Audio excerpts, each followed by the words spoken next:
Hey everybody, happy Tuesday and welcome to another Techstrong TV broadcast.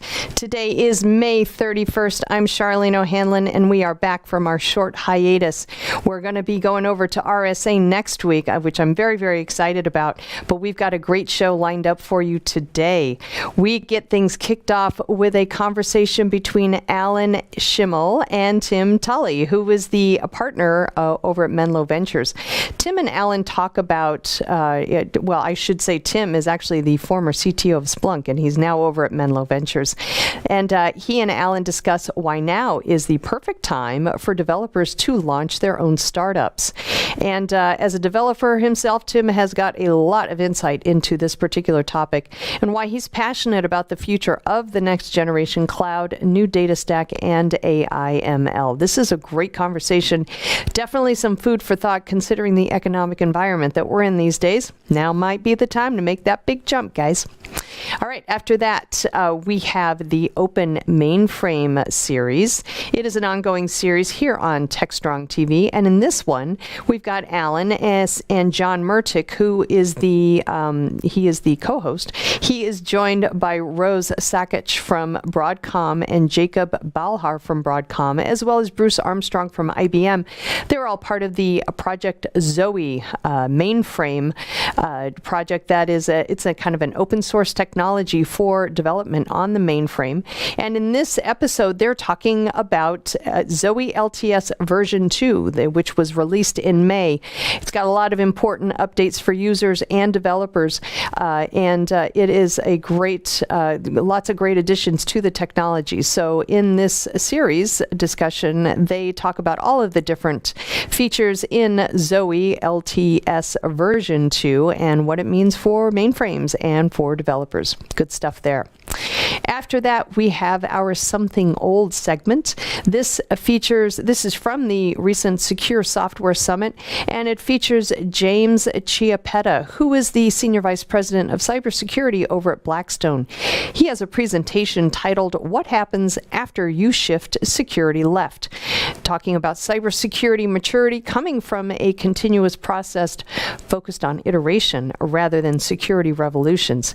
And organizations will always find something to improve upon. So James kind of parses out what that means for DevSecOps and what it means for organizations as they make that shift with their security left. And it's an ongoing process, never ending, but certainly if you're prepared for that, you'll be a success.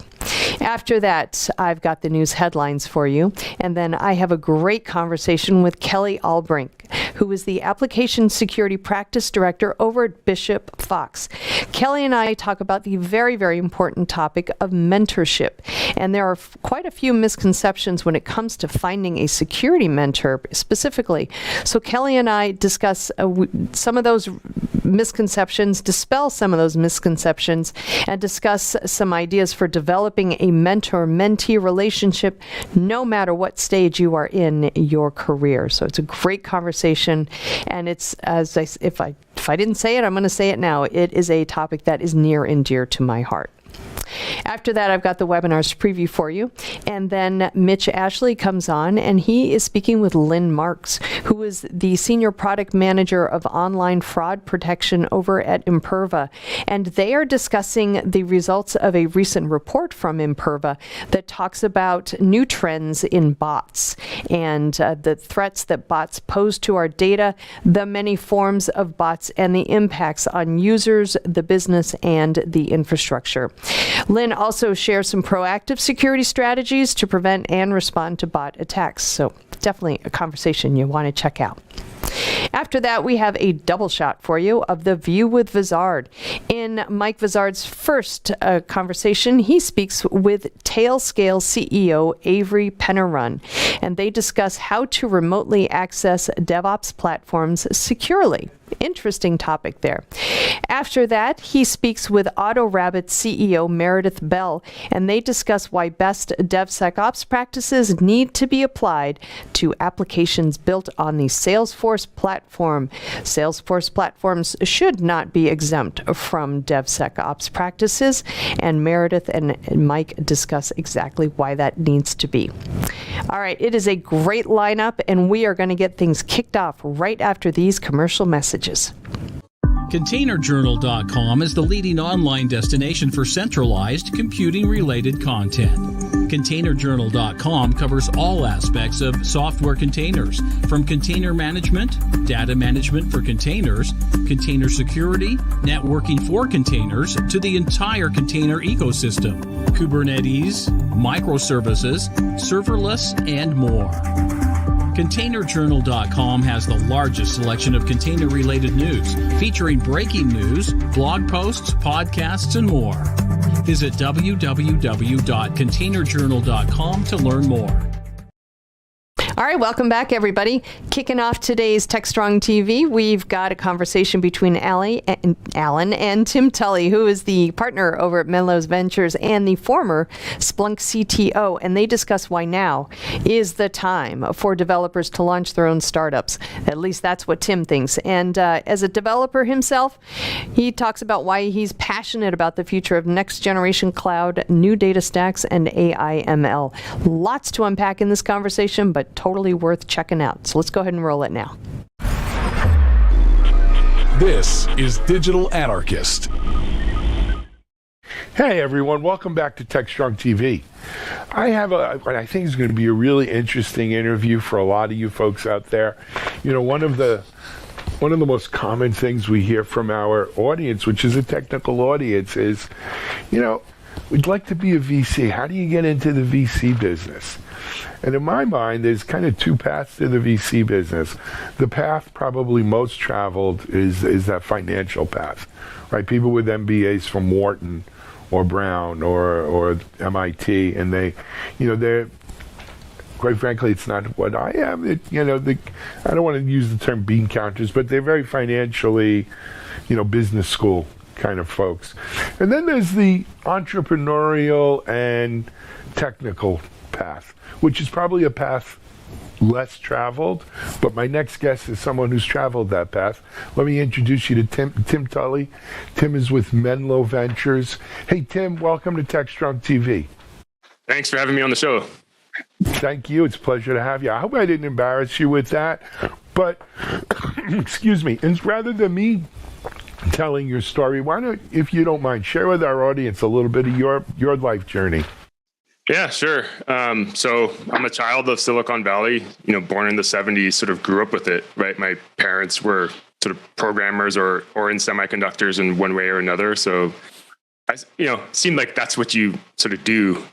Definitely watched Apple. We used the Apple II super early, started programming when I was like 6. Like I had the Apple II in my house connected to a cassette recorder and an actual television through VHF. And I sort of just grew up with it, and that's what I did. And, went off and started working pretty early. Sun Microsystems, which is probably a company a lot of people probably forgot about. Certainly younger folks may not even know too much about it, but it worked on Java very, very early. Worked on the they Java invented team. Java. Yeah. So worked on it, starting in the mid 90s, actually, pretty early. Did that for a while, went off to grad school, worked at some startups. One got bought by Oracle. Did about 14 years at Yahoo, working on this thing called big data. So we were very early in big data there. I was doing like a 6-person team. Yeah, that all sort of came out of our teams, and Hadoop was sort of born out of some other things written in C++ that we had built to do MapReduce. Then went on to be CTO at Splunk, ran the product and engineering team and IT and security for around 4 years and put it in the cloud, and then sort of got the itch to do something slightly different and went on to work at Menlo Ventures, investing in infrastructure, AI, ML, security, sort of things you would think about for someone with my background. Absolutely. Wow, that brought back some really good memories to me. I'm sitting here smiling, my first tech company that I started, it became a web hosting company, but this is before we called it web hosting. But it was all Sun-based, right? We were using UltraSparks, running Solaris. The pizza boxes. Yeah, we were buying those. I think they were about $12,000 a pizza box. Yeah. And we were buying them, because we would put, we were using Netscape server when everyone else was going to Apache, so we couldn't put as many sites as you could with Apache. But the nice thing about Netscape server is it supported Java pretty early on. And so we were able to do some really cool stuff with Java on Netscape server and serving of sites that did it. And I remember that most of our audience probably wasn't around then, but when Java first came out, that promise of what Java could bring, it was such a game changer.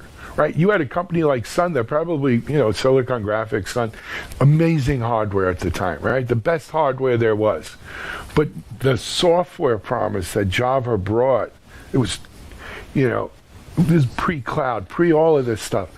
It was such a heady time, right? We thought, it's really going to change the world. And it did change the world. But maybe not in the way Scott McNeely thought it would.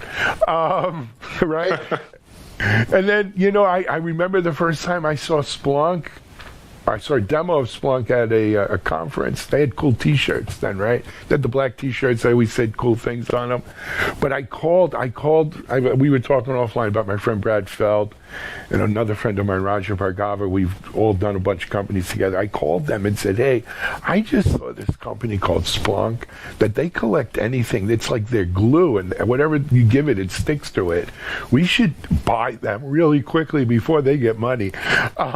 So it was, I knew Splunk was obviously, that was another game changer kind of thing. So you've, I guess, been fortunate to be involved in so many great companies. I'm pretty lucky for sure. Seeing a lot of interesting technologies come out. Hadoop, obviously, I joined Splunk, I would say definitely after it became a hit. Right. But I think the other interesting thing that sort of came out was Spark. We had Spark, which is now, what Databricks does, like pretty early at Yahoo, going back to 2013. And we sponsored the lab at Berkeley and incubated and had a lot of grad students as interns. And I've seen a lot of things and, pretty proud to have been part of them in some way. Absolutely. Well, but something, Tim, what was it? Branch Rickey from the Dodgers said, right? Luck is 80% perspiration and 20% inspiration, something like that.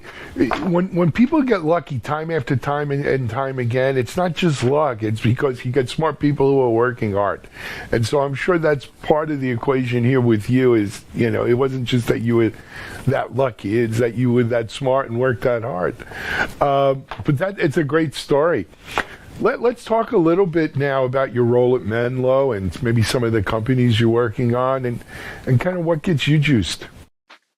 Yeah, I went into venture primarily to look at technology. A lot of folks go into it for different reasons. For me, I'm more of a product person and an engineer, and I still love coding all the time and learning new things. And I sort of just thought, hey, like, what other job in the world is there where you can look at a broad surface area of technology in the way that venture allows you to? I see everything from biotech to deep tech with semiconductors and custom silicon and a lot of space stuff, frankly, right now. Everyone has some kind of space company. So, satellite stuff, rockets, it's pretty phenomenal time to be in venture. And then, my wife has been doing it for like 6 years. So I've been watching her do it from the sidelines. And I just thought, wow, what an amazing job. And if I have the opportunity and I'm lucky enough, I'd love to do it. And, ran into the Menlo guys. And after talking to a bunch of folks, really, really liked them. And, they sort of appreciated me as an engineer, not from central casting of venture. And I really like that. Yeah, absolutely. So let's, look, I know a little bit about the venture world, having done several venture-backed startups over the years. Are you in the part where you are, like when companies are pitching or when you're looking at new technologies, you're kind of doing the due diligence on the technology and the idea and the potential market? Or are you helping companies that are already funded with their kind of perhaps engineering focuses and, product plans? Yeah, all of the above. It really depends on what stage of the company is when I start to interact with them, right? If it's a seed company that's, 3 guys in a garage, I'm spending more time helping them think about the product and product market fit and I have a lot of customer empathy, and I'll use the product a lot and give them a ton of ideas around how to make it better. All the way down to, say, later stage, say Series B, where it's more of a larger team. The product has been in market for a while. There's a pretty steady pipeline of customers, new and existing, and that's a little bit different role, I would say, than the early stage stuff. So all of the above, right? I meet the companies when they're small, work with them ideally over 7 years, and hopefully, have some kind of outcome for the company. But yeah, Absolutely. Meet the companies all the way down to writing the check and then working with them. That's very cool. And you're right. I mean, for someone, with your background, what a great way to be exposed to, what's cooking out there and seeing kind of cutting edge. And, I think the other thing to remember, so back in the .com days, right, I was working for a company called Interline. It was this guy, Brad Feld, was our founder, CEO. And Brad, at the time, was managing partner of SoftBank Venture Capital, right? 250 companies in the Carezzo. We were one of the few companies that actually had gone public with the .com boom. And so all of those companies wanted to partner with us, because, having a partnership with a public entity was a great feather in their cap, a milestone. And so I'm VP Biz Dev, right? So it's my job to pick which companies we're dealing with here and what kind of deals we can make. And I'm not like what you're doing, obviously, where you're actually writing checks, but I had all these companies marching in. I used to have SoftBank Day once every month, where I'd have 6 to 8 companies come in and pitch us about why we should partner with them. And it was one of the most exciting, best times of my life. I used to love just hearing.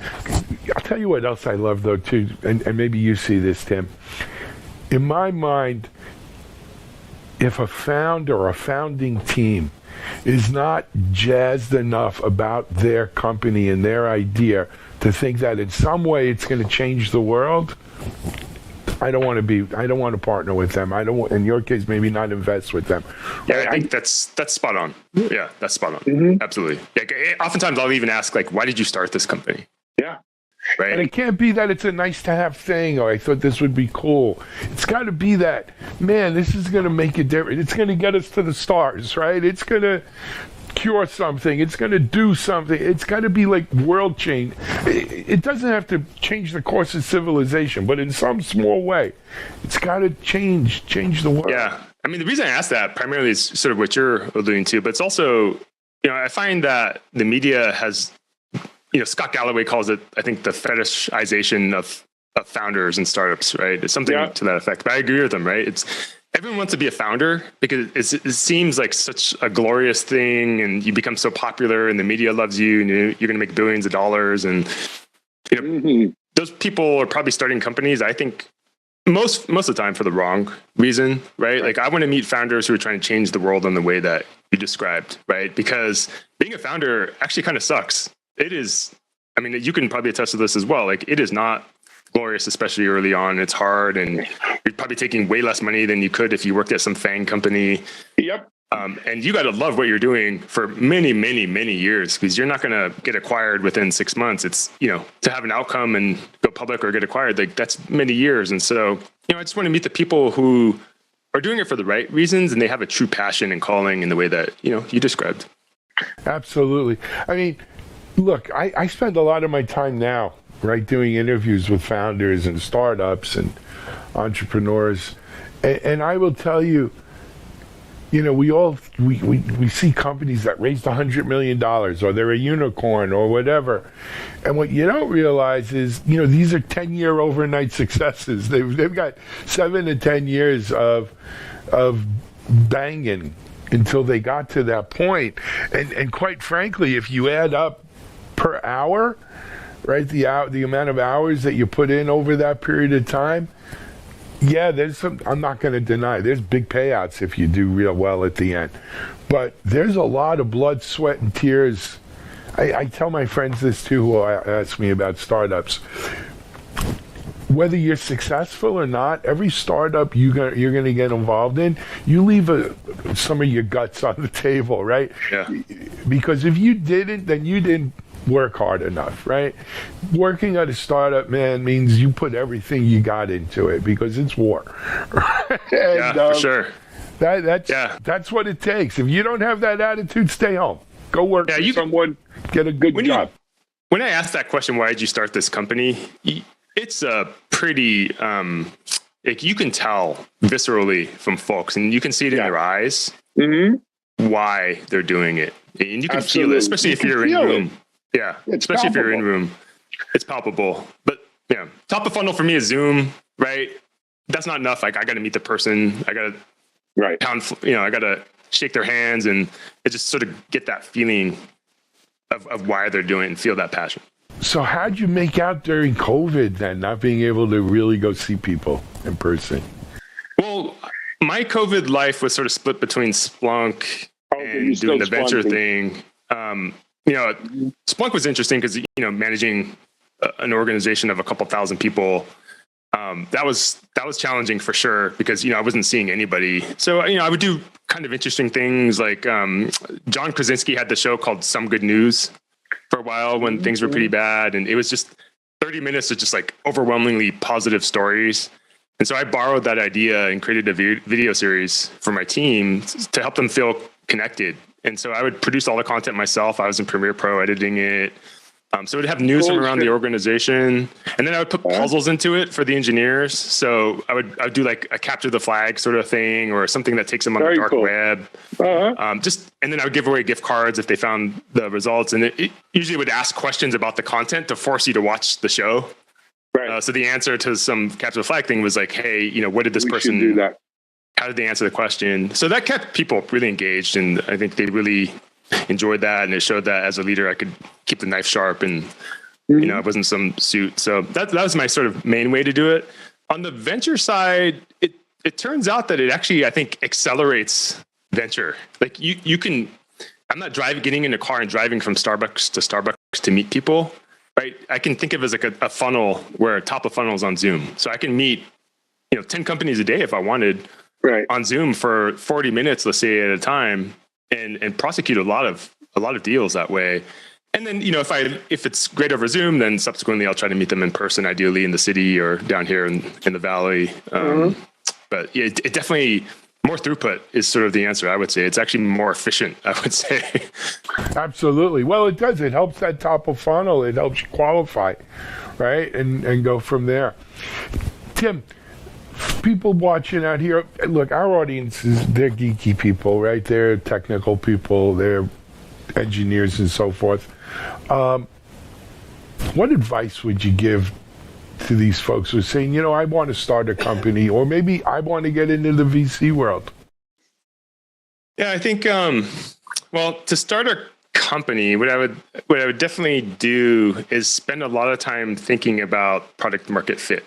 And what product are you going to develop that has a market or a TAM that is differentiating? And ideally, whatever you're doing should be, I would say, an order of magnitude, like 10x, better than the existing solution if there's an existing solution. If it's just marginally better, the switching cost for the customer is so high that it's pretty unlikely that you're gonna do well. So you need to be much, much better, either on the customer satisfaction axis or cost axis. Like you need to have a moat, and that's usually what I look for is what differentiates. And so, people should chase their dreams. They should definitely do it, but do it for the right reasons, as we talked about 10 minutes ago. Don't do it just to chase money because it's arduous and it's blood, sweat, and tears, as you mentioned.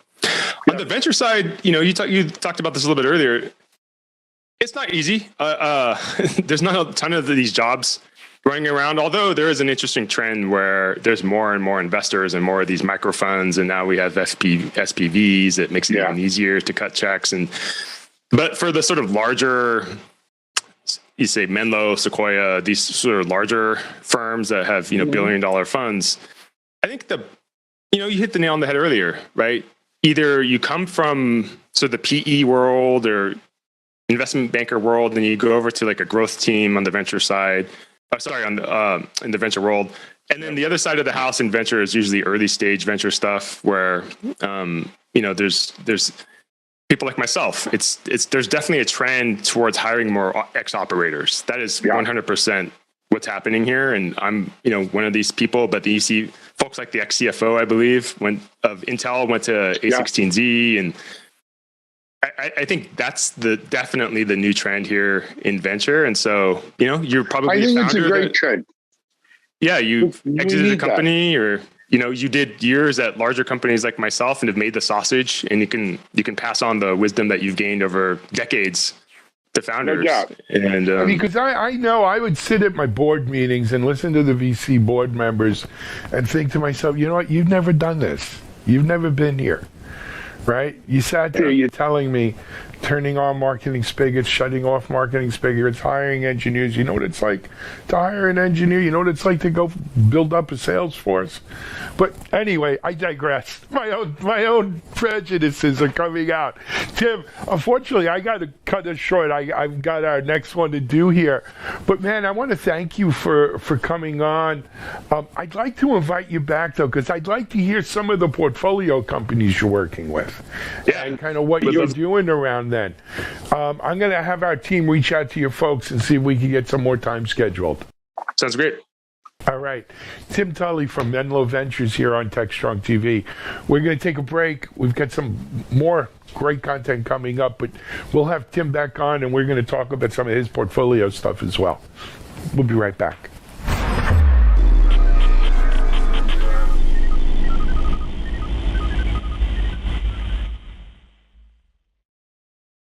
CISO Talk, to hear how real-world CISOs are dealing with today's real-world issues. From enabling secure remote workers to accelerating secure cloud adoption, defending against a pandemic of security attacks and beyond. CISO Talk covers the cyber topics you want to learn about. With your hosts, Unisys CISO Matt Newfield and MediaOps CEO Alan Schimmel, featuring a revolving panel of CISO cyber experts. This is where CISOs talk. Join us on digitalanarchist.com and techstrong.tv. All right, we are back, and let's talk Zoe. This is the Open Mainframe series we're going to show now. This one features Alan Schimmel and John Murtick, who are the co-hosts of the Open Mainframe series. In this one, they are talking to Rose Sakic from Broadcom, Jacob Balhar from Broadcom, and Bruce Armstrong from IBM, all of whom are part of the Project Zoe project, the open source project for development on the mainframes. And they are talking about Zoe LTS version 2 and all the great new features and functionality in this version. Totally worth checking out, especially if you are working on the mainframe these days. So let's go ahead and roll it now.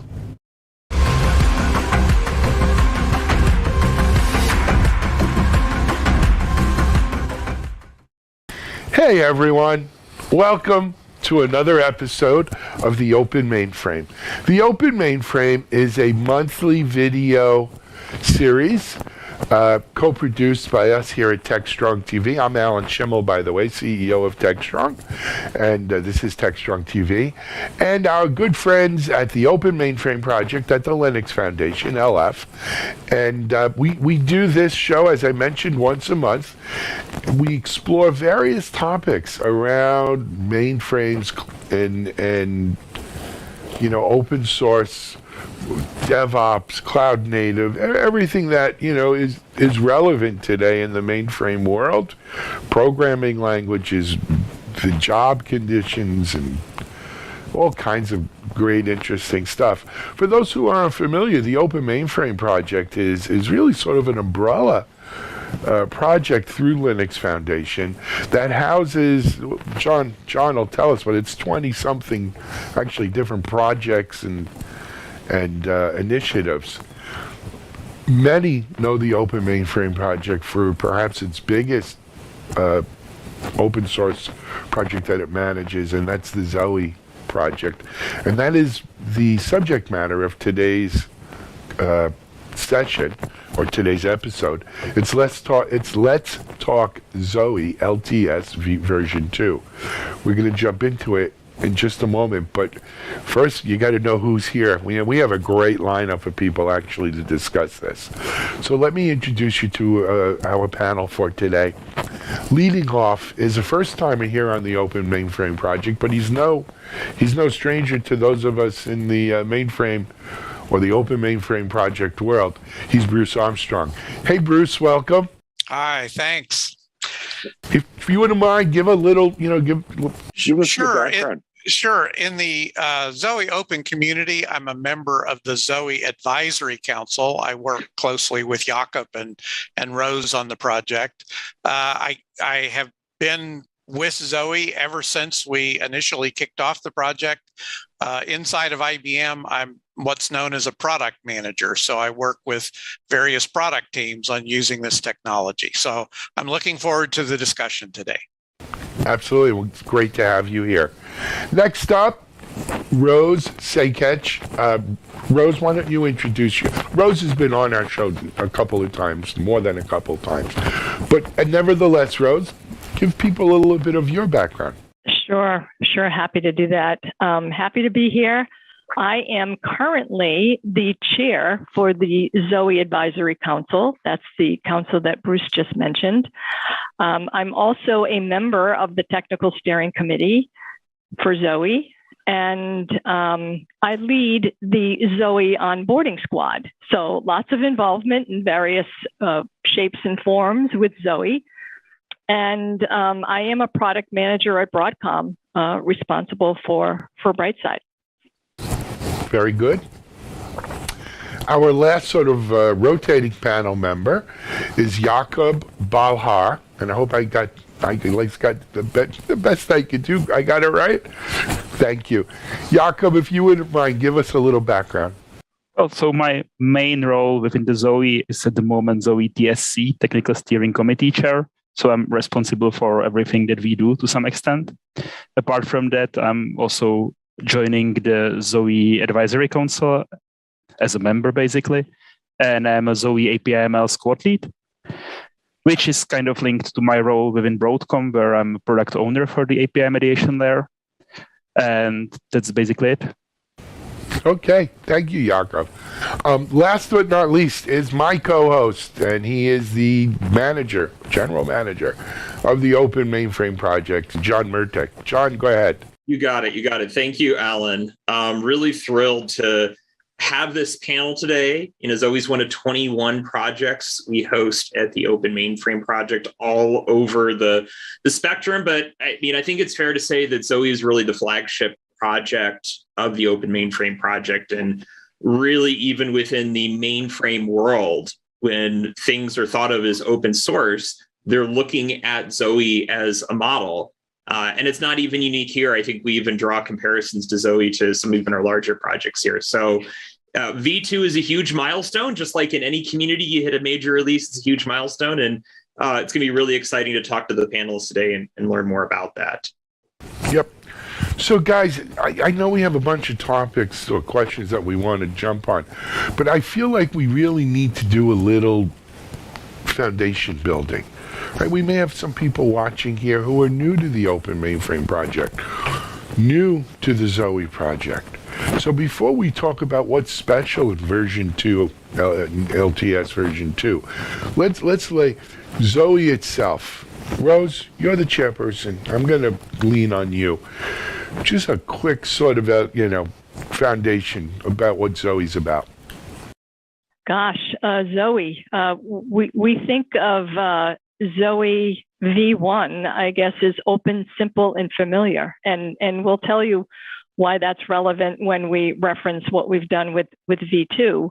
But essentially, we're changing the way the mainframe's managed, making it more accessible and I guess equitable to managing cloud. And by doing so, we change the way that everyone who interacts with mainframe approaches the management of mainframe, ranging from developers who develop code on the mainframe to systems programmers who manage and maintain the underlying operating system on the mainframe. And I like to think of it as essentially transforming access from direct to services. Fundamentally, that's what I believe Zoe enables. Absolutely. Hey, John, as the Open Mainframe, manager, do you have any kind of stats, metrics, something to give people an idea of the adoption here, of the usage or the success of Zoe? Yeah, and actually I'm just pulling them up, here. And, there's a lot of different ways you manage, you look at this. If you just look at the interest from a download and whatever perspective, depending upon the componentry, the CLI components have been downloaded, over 130,000 times just in the last quarter alone. The Zoe Explorer components over 55,000, and the server components, well over 5,000 times, which again, over a short period of time speaks to quite a bit. We've seen, over 500 contributors just in the last few months. And we'll talk a little bit about the Zoe Conformance program, but we see, over 75 offerings that have been made available under the Conformance program from 6 different vendors, which I'm sure Rose is going to dig into a lot of that, of what that looks like. But, one of the things that we also sort of look at is like, what actually is the adoption? So, downloads are sort of the tip of the scale. Contributors and contributions, I think, are a ginormous point, and we're starting to see a lot of diversity in that starting to form. I'll have to look at some of the stats in the back end here to give you some better idea. But the customer adoption is, I think, what we're starting to pick up on. And I'm sure many of you can kind of quote some of the stats in here, but, we're seeing somewhere between 10-15% of, customers that have Z systems adopting Zoe in some sort of capacity in a production sense, whether that be batch transitioning or, a number of different areas there, with another 50% looking at Zoe this year. And that's what makes a release like this, really, really interesting. And, when you hear those numbers and you're not in the mainframe world, you'll look at that as like, okay, that's no big deal. Moving software, moving open source on the mainframe is a huge deal. These customers, and we all know enterprise deployment cycles are slow. Mainframes are slower, and they're slower for a good reason. Like these systems are the backbones of our society. So rolling code out to there and rolling systems out to there is not a lightly taken task. Many of these workloads have been not running for years. They've been running for decades and decades. And that's really an important thing to think about. So when you throw the statement out there that 10% of customers, 10 to 15% of customers are adopting Zoe, another 50% are looking at that, that's not something to take lightly. Like that's talking about the impact and momentum that we're starting to see here. Agreed. One comment I guess I'm most proud of, and Rose touched upon it, is Zoe is really becoming the de facto way the next generation of IT staff is interacting with the mainframe. When we started this project, we had multiple goals, but it was targeting that next generation and making, I'll say, the barriers of entry of using ZOS and the mainframe lower, easier to do. And really the university community and so many of the education has picked up on this. So the Open Mainframe has a COBOL training course, for example, and Zoe technology is part of that. So there's a whole generation of people that their vision of how a mainframe looks is through Zoe technology, which I think we're all pretty proud of. And fundamentally, we set out to address people, process, and tooling, right? The mainframe platform itself was struggling, or, I think every mainframe shop had indicated that, the original mainframers that had been working over the decades were approaching retirement.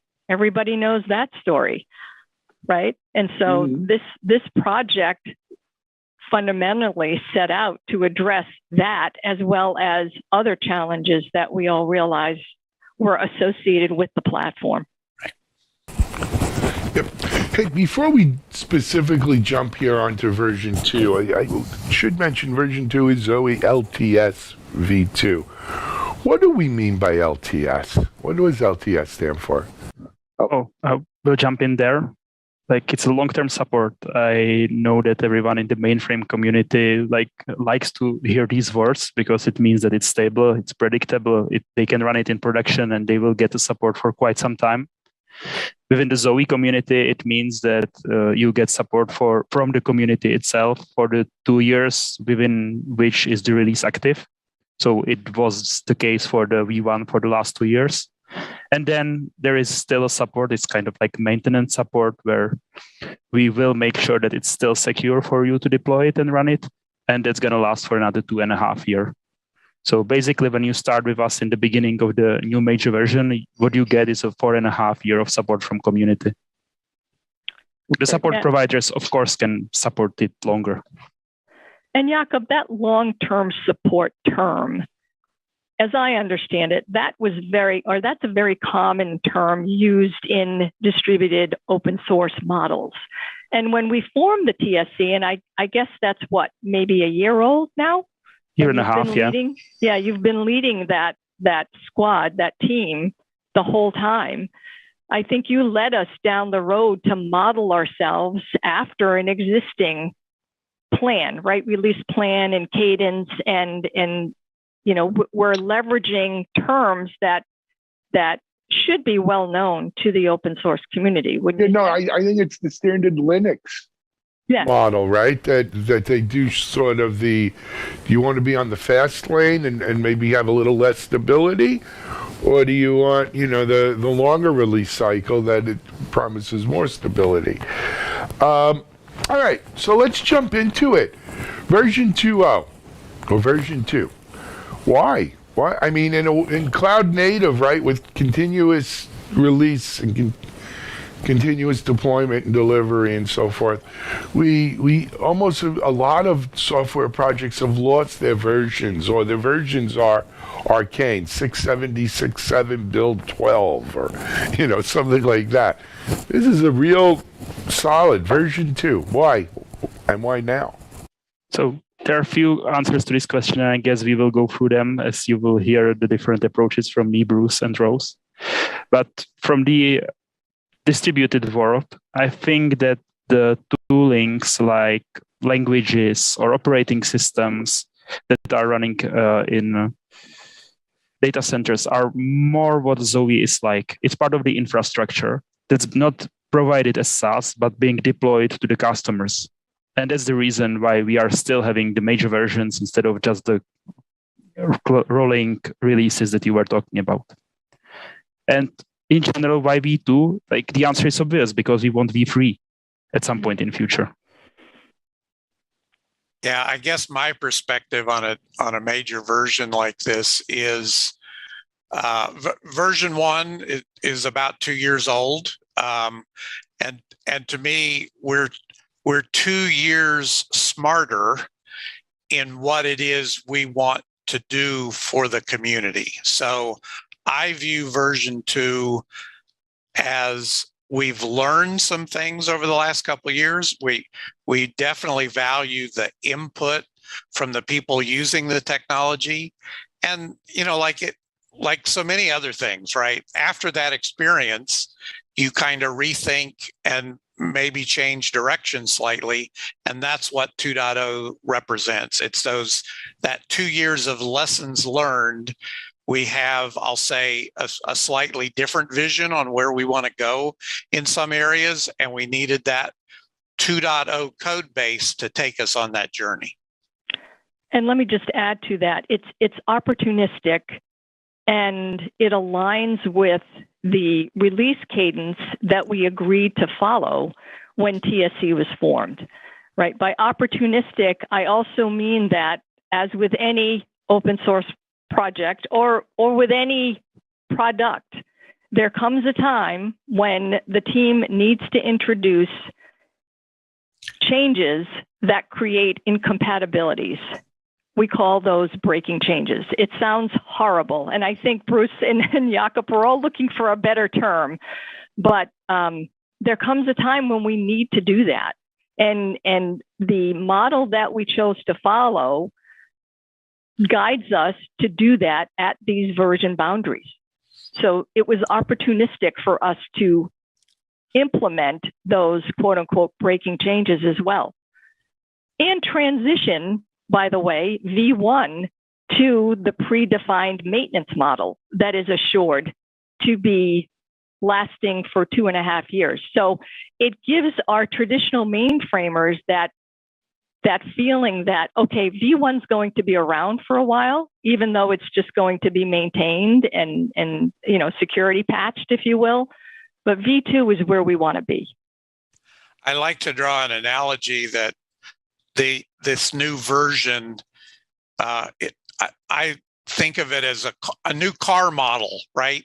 The engines and the parts and everything on a 1990 car does not necessarily fit the same way as a 2000 car. And so our industry is not unique in having these changes. You find them all around. So, think of 2.0 as the latest model car that we have produced of the technology, and some of the parts fit and some of them don't, right? And I also think the team has done an excellent job in worrying about or anticipating the migration effort. And where we have backward compatibility, it's there and built in. And where not, we've provided conversion utilities to get you to this latest model of capabilities. So I agree, breaking changes sounds worse, I think, than what it really is, right? It's a progression, and a 2.0 is a good time to make a change. It certainly is. It certainly is. When you're thinking about Zoe 2.0, there's sort of two different levels of changes. There's the product changes, which I'm sure we want to talk about here as well. And then the other part is kind of the organization operational changes, how you all work together, how you do business. Like it's, from what I'm hearing here, and I've seen this firsthand, it's vastly different than how it was when 1.0 went out the door. So I think it might be interesting to break kind of both of those apart and dig into them more. Let's talk about the flashy on the product side. Like what's different from a product perspective if one's moving from 1 to 2? The main thing is that it's easier to set it up. Like you can start with the Zoe with far less effort, even more so on the client side. Yes. Yeah, I was also going to say, and knowing our enterprise customers who are the typical consumers, I say it scales more, and we have improved high availability, which we know. So to me, I'll say 1.0, we probably thought in terms of hundreds of users. I think I can honestly say for 2.0, we're thinking more in terms of thousands of users and how you get that code rolled out and maintained. So that's another area. Easier to set up, and I think we've grown in our thinking on high availability and scalability. Yeah, and we've touched a little bit on performance too. We got, these are V1 lessons learned, right? Where are the areas of any kind of, unacceptable response times and understanding how various organizations are rolling out and any of the struggles that they have with overarching rollout. We did our best to take that into consideration and rectify those in V2. I'd also like to point out that Zoe is a winner, 2021, right? Best DevOps for mainframe solution. So, pairing that with what we've done with V2, in our minds, there's never been a better time to think about adopting Zoe. I would also just quickly point out with 2.0, many of the things that we're doing in 2.0, we previewed in 1.0 as, I'll say, recommended things for people to do probably in the middle of last year. I know the command line interface squad, for example, They were well ahead on getting people to understand what was coming in 2.0 and for people to be prepared for this transition. So there's not a lot of surprises in what we're delivering because we have worked so hard to communicate these changes and I'll say different mindset for what we've built with 2.0. Fair enough. Let me ask a question. Right, if you're a new customer, not a customer, if you're a potential new user, a new enterprise shop, I think is the term you use, Bruce. If you're a new enterprise shop looking at using Zoe, it's a no-brainer. Why would I install 1.0 when 2.0 is out and available? It's a long-term release. I'm going to go right with 2.0 and start fresh with it. But, it's sort of the greenfield, brownfield situation. If I'm a version 1.0 shop, and I'm good, right? It's working. I'm real happy with Zoe. What is sort of the killer app, the must-have that says, oh man, hot dog, I must upgrade here. I must move up to 2.0. Jakob, you want to take it? So there are two obvious answers, and that's the team configuration and the daemon mode. Like these are the most heavily used. We already see adoption week after the release. We already see issues and questions around why and how we are doing it. So I would say these are the obvious winners. Yeah, there are plenty of other great stuff, but this is the best. And I guess I'll go back to my point of just staying current, right? And Jakob alluded to it, 2 years from now, we're, probably going to have a Zoe 3.0. And the new feature functions that we build in 2.0, they will carry us for the next couple of years. Zoe 1.0, if you're satisfied with it and it works, especially if you're, you don't want to do a lot of changes. And keep in mind, right, when we're talking about our releases in Zoe 1.0, we shipped 28 different enhancements over these last 2 years. And for some customers, that's great. Those that want to be on the leading edge. Alan, as you mentioned, for some customers, they don't want to adapt to that much change. So if 1.0 is meeting your needs, it's supported for fixes for the next 2 years, it is okay to stay put, but just realize what you see is what you get. And for those customers that do want to see more innovation and changes, over the next 2 years, get on 2.0 because we're just getting started with 2.0. I predict we'll have another 28, 30, enhancements over the next 2 years with 2.0.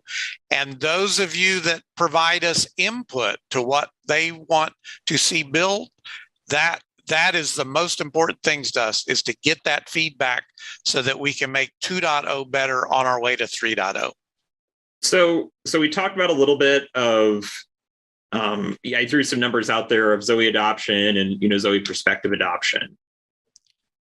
What would you say to folks that are in that 50% category that says they're looking at Zoe, that 2.0 would help bring them over? And then for that other 50% that doesn't have Zoe on their radar at all, what would you sort of say to them about really Zoe, the direction of Mainframe, kind of how that all interconnects? Like, what would be sort of your story of saying, hey, you may have looked at Zoe in the past, but now's the time to pay attention? Yeah, I can jump in for that one. I would say, for folks who are looking at Zoe for the first time, I would think that they hesitated because they were looking for maturity, stability type aspects, type characteristics. And we've not only matured it and stabilized it in some sense, but we've added enhancements based on early adopter feedback. And we feel as though we've addressed those early adopter gotchas, if you will, tackled those, and brought forward a technology that will continue to be enhanced over the next 2 years. So Zoe V2 introductory users will be, in a sense, more advanced than Zoe V1, traditional users. We've used it 2 years. Yeah. Agreed. Let me bring up another demographic, right? Another group of people who are affected by this. And this, again, is common always with, especially with open source projects. So you have a group, let's call them the extenders. These are people who have built applications, functionality, add-ons, plugins, whatever you want to call it, right, to the existing Zoe version 1. A lot of times it's like, oh shucks, I got to start all over now, right? It's version 2 kind of breaks that, or I'm not saying it does, but it may. And so, what do you say? How should those people be, taking this and going forward with it from here? I was thinking Rose might step in to talk about the conformance program. I'll go ahead and give kind of my comments, and then hopefully Rose will pick up on it. So for those extenders, right, Zoe has a set of interfaces that those extenders can make use of, and they can earn what we call a conformance badge, which at a very high level, right, that badge says we have followed the best practices in using the Zoe technology. Now, with 2.0, and we have communicated this to all consumers of this, we are changing the conformance criteria for a 2.0 conformance badge. And the way I describe it is we're raising the bar a little bit on what it means to be Zoe 2.0 conformant. And that's kind of, we're taking the best practices for 1.0 and we're improving them slightly. Now, we're not doing this on some arbitrary basis, right? We're raising that bar to improve the value of Zoe for the community. So the idea here is that when we raise the bar and those extenders achieve that bar and earn the badge, they are enhancing what Zoe can do for the whole community, whether that's around, security aspects that we're raising the bar, or, other aspects of this. And that's why we plan to get better over time by raising this bar. They're incremental changes, yes. You got to do a little work to get to that new bar, but the idea is we're improving it for everyone. Rose, do you agree with my characterization of what we're doing here? Yeah, I absolutely do, Bruce. That was very well put. And I paused on purpose because I had just completed my comments for the prior, and I didn't want to be overzealous with my contribution. But yes, in fact, the onboarding squad leads the effort for the conformance program. And, we took it very seriously in that we knew that changing conformance would impact all 75 of those extenders. And we realized that we had to do a great job at communicating to them early and often. How was this going to impact my extension? Will I have an opportunity to be backward compatible, forward compatible, et cetera? What kind of work effort will it involve for me and my team should I want to be day one conformant? And, I think this conformance program, in a sense, I'd love to believe that the extenders feel this way as well. And we're certainly interested in feedback, but with, big lessons learned from the Zoe community, and that we had to do a really great job at opening a line of communication here. And with the TSC and with Jakob at the lead, we were able to open up an entire page of information called our Zoe.org vNext page that served as a primary communication channel for these extenders. And I'd like to believe that, there'll be many that are day one conformant when we launch the V2 conformance program, which we expect to be doing over the next few weeks. But ideally, as Bruce said, this is for the benefit of everyone using Zoe, raising the bar for conformance. Great. Let me bring up another constituency of the Zoe ecosystem, and that's people who provide support providers for organizations using Zoe. What does this mean for them? Is there a certification program? Is there some updated guidance? Have their input been taken into the whole thing here? Oh, we did try to take their input in. Okay. So there is the Conformance support program that will again get the V2 version, and together with the rest of the TSC and Zoe, we outlined the maturity of projects that should also guarantee for the support providers that they know what they are actually supporting.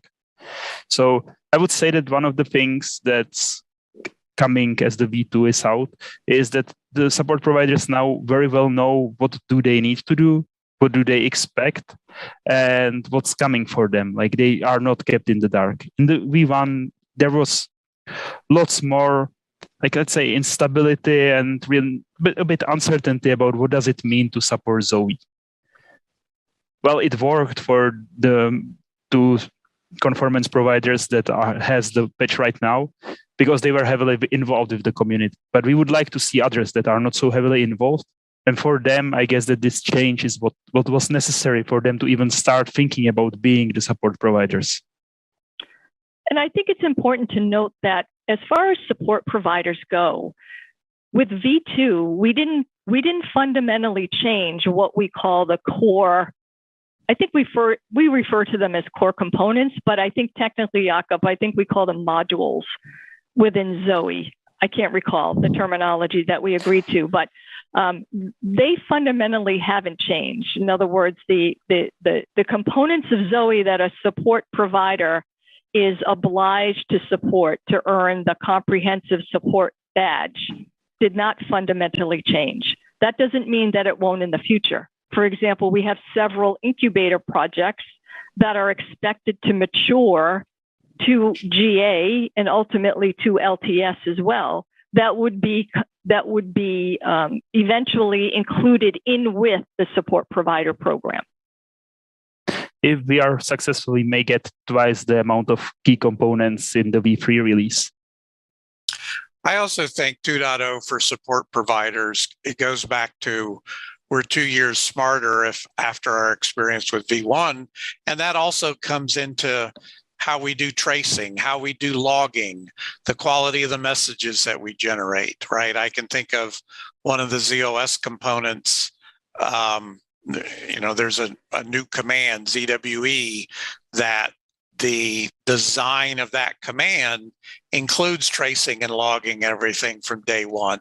So as a support provider, you're probably going to get better quality debug information if and when you ever need it. So it's just another example of we're 2 years smarter.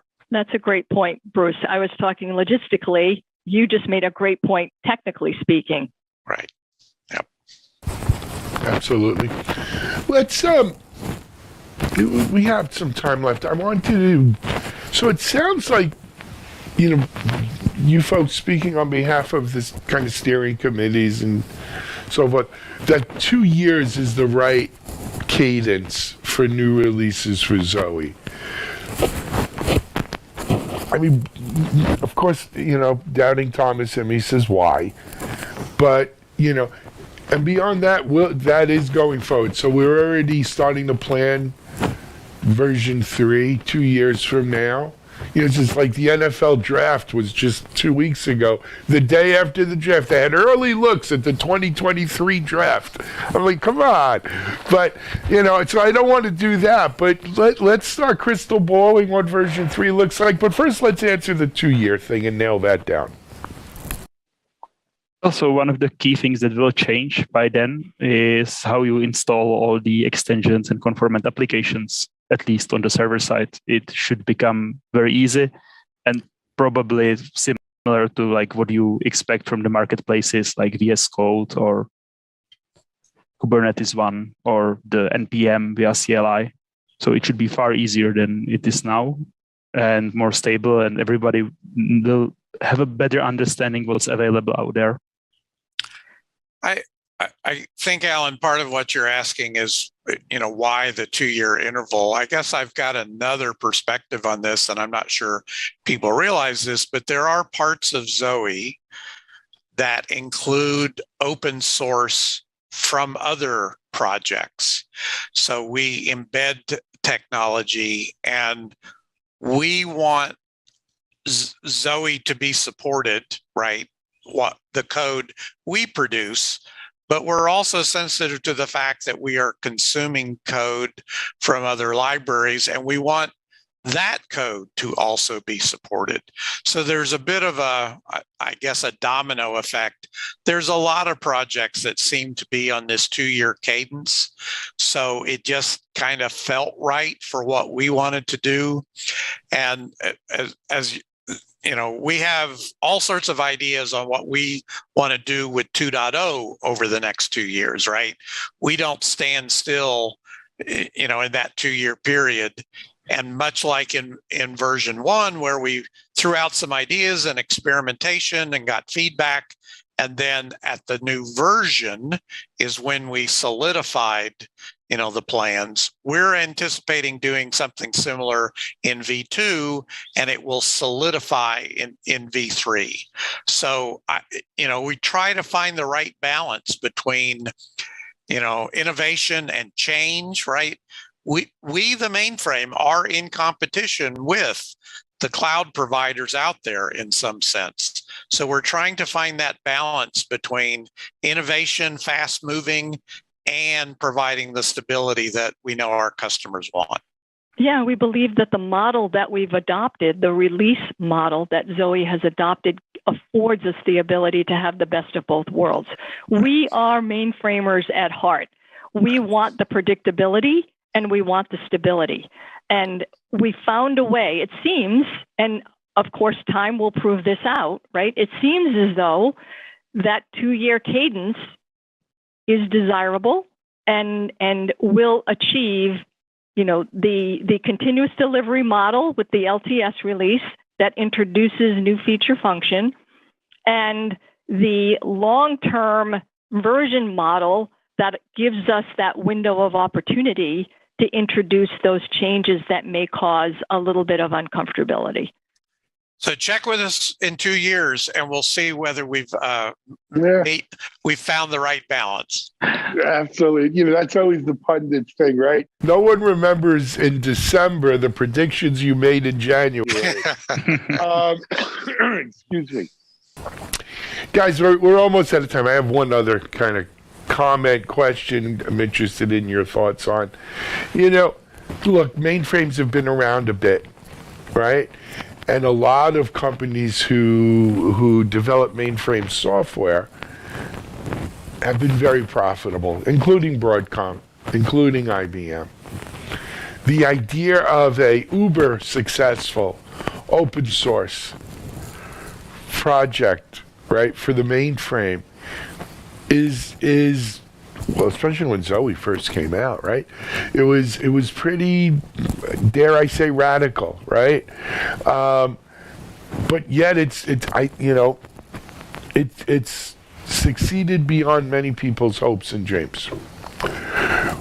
What makes it what has made it so special, so successful for the ZOS ecosystem?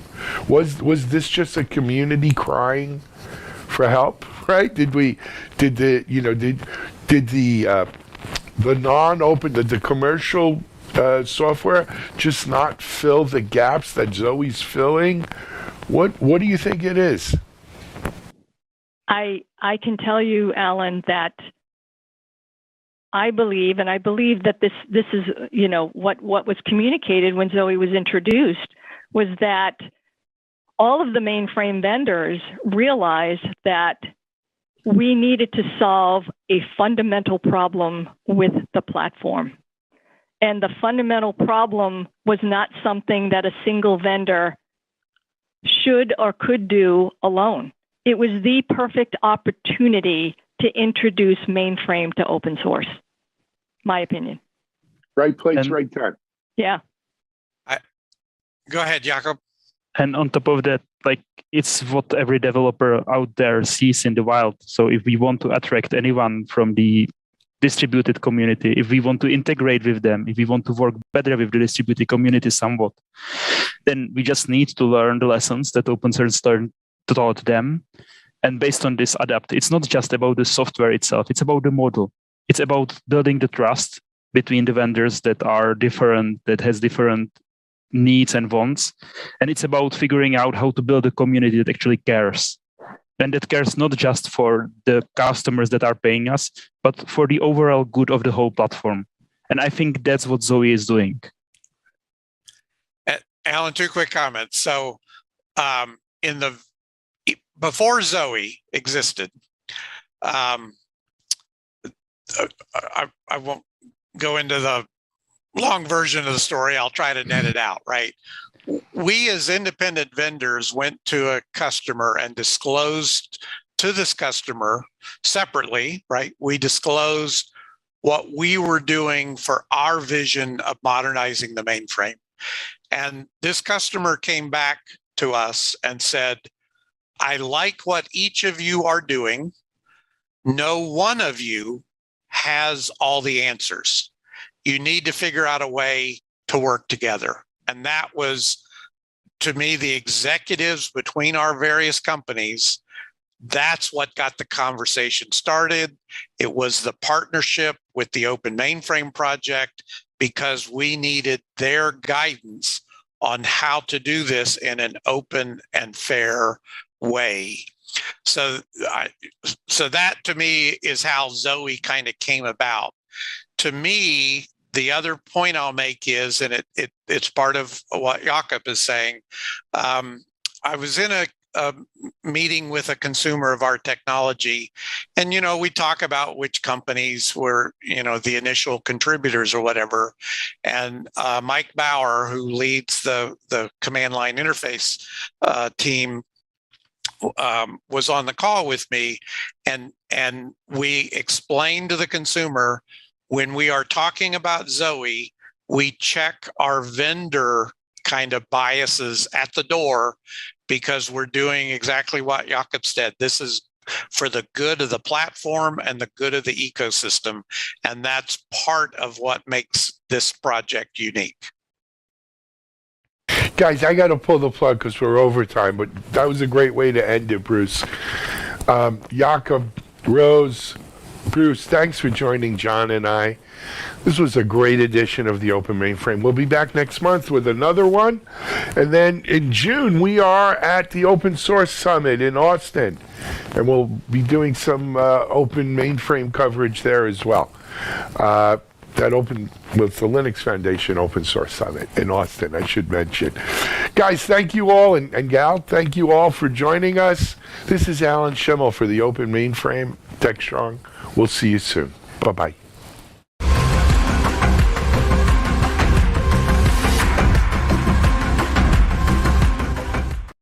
All right, welcome back, everybody. Next up, we have got the Something Old segment. This is from the recent Secure Software Summit. This features James Chiappetta, who is the SVP of Cybersecurity over at Blackstone. He's got a presentation titled, What Happens After You Shift Security Left? indeed, what does happen? Basically, DevSecOps is here to stay, and it is an iterative process, and it's an ongoing process, and James talks about all of the things that the organizations need to understand when they do adopt a DevSecOps and shift their security left. A very important presentation, and we're going to go ahead and roll it right now. I'm James Chiappetta, and I'll be presenting today. So who am I? I started off a long while ago, it feels like, as a software security pen tester and engineer. I guess now have elevated myself to be a subject matter expert in application and cloud security. I guess that's what 10,000 hours does. I've built several different security teams across different organizations throughout my career, various sizes, various size teams, various size orgs, focused on creating really a scalable program through lightweight design practices, threat modeling, automation, partnership, and security assurance mechanisms like pen testing. I have a blog, you feel free to check it out, called betterappsec.com, where I publish all my thoughts and philosophy, wisdom, what have you. Yeah, so first things first, I think most folks have heard that the term of shifting security left, and it's pretty clear, right? It lowers development costs, it reduces risks. And in practice, right, there are various outcomes beyond that, but it's typically nuanced. But today I'd like to try to generalize some of that. So today we're going to look at 5 outcomes, at least that I've seen in my experience, from shifting security left. So here are the 5 at a really, really high level. The first one is cultural influence. The second is strong engineering partnerships. The third is automated vulnerability discovery. And the fourth is continuous cybersecurity program improvement. And the last is security engineering innovation. So let's get right to it. Yeah, so first one, cultural influence. What the heck does that mean? Well, if you go back to a few slides ago, about why shifting security left is important. The idea is to lower costs and reduce risk. But in order to do that, right, you kind of need to have an organization being in a position to do that holistically, right? So if you think about a security program really quickly, what's their objective, right? Find vulnerabilities, overgeneralizing here, but like finding vulnerabilities, right, and getting them patched and implementing controls to mitigate risk. So we really want to move that, and that's what this picture depicts here, over to the left, right? And what that does is get security at the top of the mind for folks in an organization. So I think the big thing here, right, is it starts to drive, starting from the top, right? You get cultural influence, you get that buy-in, and cybersecurity becomes a principle or a tenet of how the organization operates. And a key way to do that, right, is through threat modeling. I'm going to talk a lot about that. And what that really means is accounting for the unhappy path. So part 2 of cultural influence. So threat modeling, right? I do it frequently in the organization I'm at today, and I've done it throughout my entire career. And I think there's like really 2 fundamental ways to help people to start to think about that, right? And it's these 2 really common attack paths, right? Attackers coming from the outside in, and then attackers coming from the inside out, right? So if you can kind of anchor folks to those 2 things, you could really start to break down some barriers in teaching people how to think about attack paths and threat scenarios, et cetera, which sounds really daunting, but it becomes quite pragmatic and practical in practice. So taking that a step further, right? I know this is an overloaded slide. I understand that, but I really wanted to illustrate like what in a threat modeling scenario, what the inside out and the outside in practice really looks like. So at the top, that's the outside in, and at the bottom, that's like the inside out, right? So yeah, understanding threat modeling, right? If you're doing that, you're understanding your attack surface, you're understanding your software systems, your APIs.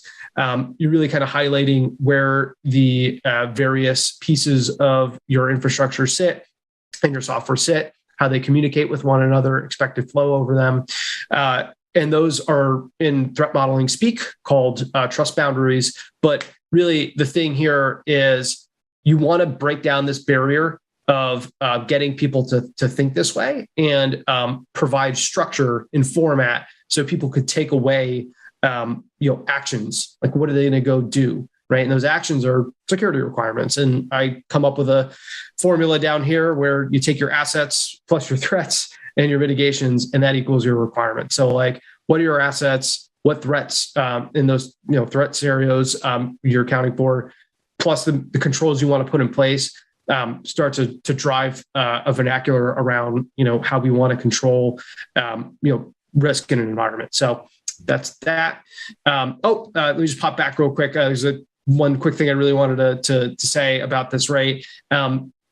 It's a collaborative thing, and you really don't want to, if you're doing this right in practice, or in my mind, if you're doing it right, you're not focusing on the doom and gloom. You're really thinking about it practically and doing it together, and really saying like, well, we have to plan for accidents. Accidents happen, right? Like that's why when you get in a car, right, there's all sorts of safety mechanisms for you.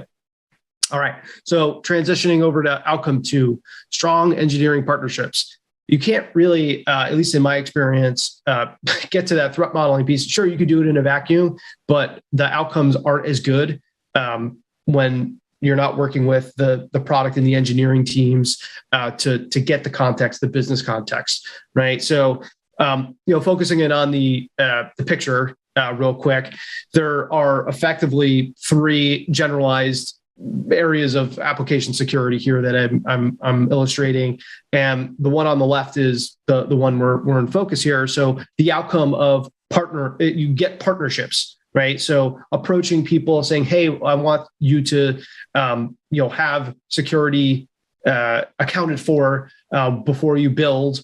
And that happens in the first phase of the development lifecycle. And that's what the bottom half of this picture is, this overlay of like where partnerships fit in, right? You do your threat model and requirements come out, maybe you create some tickets on people's backlogs and they go to implement, and it's like, oh, all of a sudden they're coming back to you. Hey, I need to ask a question about, this library over this library. Which one would you prefer? And you start forming a partnership, right? A dialogue, an open dialogue that continues to evolve and hopefully get better over time. So yeah, that's really, what I'd like to communicate here. You really want to make sure people walk away, right, on this partnership front, knowing that you have their back and that, yes, they own security. Everyone has a helping hand in security, but you're there to help them. So outcome 3, this is automated vulnerability discovery, right? So if we rewinded the clock back to my cultural influence slide, there's that picture about vulnerability flaw enumeration, right? And then the security controls and then cultural influence. In this case, right, this is how you scale vulnerability identification. You'll probably, and this is like an anecdote, right? Random percentage, so to speak. It really depends on your environment and your tech stack, but you'll probably get somewhere like 95-ish%, let's just say, in terms of vulnerabilities discovered through your automated mechanisms. And this picture really kind of shows you how a typical CI/CD system is put together and where you want to do some of those security checks. We don't necessarily need to dissect this per se, piece by piece, but really at a fundamental level, there are a few things that you want to look for. The first one, which I don't think I've ever worked anywhere where this hasn't been a problem, but secrets and source control. That's a one that comes up a lot, and there's a lot of great open source tools out there, like Trufflehog, that can help you in finding those. But implementing those in your CI/CD system is really great. Infrastructure as code. So like looking at your Terraform or CloudFormation for things like excessive access or policies or roles that you wouldn't expect to have created, perhaps. Like really trying to come up with like guardrails and looking at those types of guardrails in your actual CI/CD system before the change is affected in reality. And then open source vulnerabilities. So there's a terminology for this called SCA, so software composition analysis. That's really looking at a few angles of open source. So you're doing that type of check as well inside of here. You're looking at licensing. You're looking at known vulnerabilities. You're looking at potentially patterns that would be indicative of backdoors. All happening, ideally in your CI/CD system, and again, there are tools that can help you do that.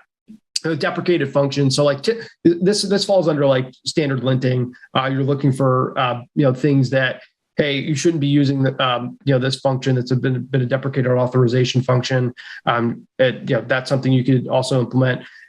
Or missing a function call altogether. Like maybe that like every API needs to have authentication, and you see that your code, one of your pieces of code isn't decorated with the authentication check. So you could look for that as well. I obviously like list a number of other things in this diagram. This is feel free to take a screenshot and take a closer look at this if you'd like. So just kind of going a little bit deeper on automated vulnerability discovery, because yes, anybody can not anybody, but most people can go and find tools and implement them in the CI/CD system, right? There's tons of documentation that help you do that.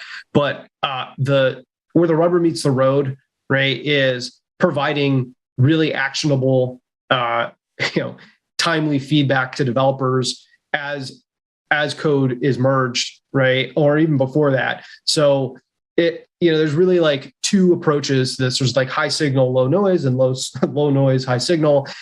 If you're a security engineer and practitioner, maybe you want to go in your vulnerability assessment, right, with the low signal, high noise approach, where you can filter and go through the vulnerabilities yourself. But if you're a developer and you don't necessarily have that context or that time, you really want to be provided the most relevant findings as it relates to the technology and the environment that you operate in. So high signal, low noise is a really great way to drive accuracy, right? And have a metric, right? It isn't just, okay, I look for vulnerabilities. It's I look for high and critical vulnerabilities in the most accurate way possible, and support that with a mechanism, right, to get feedback, out of the system and from people that are using it on the regular, right? False positives occur, right? False negatives occur, things that you're missing. You need to be able to reconcile those on an ongoing basis. And if you've shifted security left, so to speak, or you are doing that, you have those things in place. You're having those outcomes. Additionally, right, the exhaust, so to speak, from the system helps you in a multitude of ways. But really, I think there are two that I want to quickly talk about that I've seen, as outcomes. And the first is, this cycle of improvement, right? Where your automation's in place, it's finding vulnerabilities, it's doing it accurately. Maybe it's cross-site scripting, maybe it's cross-site request forgeries, whatever it might be. But the better that you get at finding these vulnerabilities in an automated fashion, right, and fixing them, the harder it is to find them, right? So it then increases it improves effectively your manual processes. So your pen test, apparatus needs to also kind of look for other things and put their focus elsewhere and find vulnerabilities that maybe they wouldn't have normally found, or think about things that they wouldn't have normally thought about, which goes and finds new attack paths, new vulnerabilities that you can go automate the detection for potentially. So it's this kind of your automation improves, your manual processes improve, your automation improves, your manual processes improve. And if you're doing this accurately and you have the mechanisms to support it, then you're in a good spot. So moving right along here. Outcome 4. So this is a really broad one, but continuous cybersecurity program improvement. And I footnote this with threat modeling, right? Like the key here is the threat modeling. So your folks call this different things at different places, but doing that design review and thinking about the threat scenarios is great. But I think I discussed earlier, you have an output, which is a security requirement that you could create a ticket for, where you're saying, I need to account for XYZ threat with ABC control and, by a certain date or whatever. So you can do a number of things with that piece of information, right? You can start to categorize it in a common way and then use it as a leading indicator to tie back to lagging indicators, right? What that means is, how many requirements am I finding on an ongoing basis that I can create a standard library for? Or, how many requirements have I set that were accepted or unaccepted in a risk management process? Or how many threats are common across all my threat models, right? Like even just like threat categorization. How many controls am I recommending? If authorization is ubiquitous control, right? Again, going back to standardization, maybe that's an area where you can calculate time savings and cost savings. And lastly, like, you're creating these kind of attack maps, so to speak, right? The picture I showed earlier, where it depicted the inside out and the outside in practice in a threat model, right? Like that is a map, right? And you could hand that over to your pen testing team or your red team, and they could run with that, right? So it reduces time to get up to speed on scoping or figuring out a pen test plan, right? So it creates efficiency across a number of different avenues. The picture here kind of are the ones that I thought of, and I'm sure there are more, right? It's a non-exhaustive list. Okay. So one last thing, I talked about a kind of continuous feedback loop about automated and manual vulnerability identification, improving one another. And I think like there's a big similarity here as it relates to like threat modeling, where you get really good at, doing your threat models, right? Which helps you prevent common attack paths, which leads to, people finding other attack paths, right? Other vulnerabilities. And that allows you to discover those and understand them and account for them in your threat model, right? You want to be doing this on an ongoing basis. You don't want to be one and done. Like threats change all the time. Your code's probably changing all the time. And the vulnerabilities that are associated with your code is definitely changing over time. So keeping this relevant and up to date and on an incremental, continuous basis is really a strong outcome that I've seen from doing this for a number of years. So I think like just the last note here, right? It's kind of a repeat of what I just said, but I really want you to take this away, right? Like you're never going to account for everything.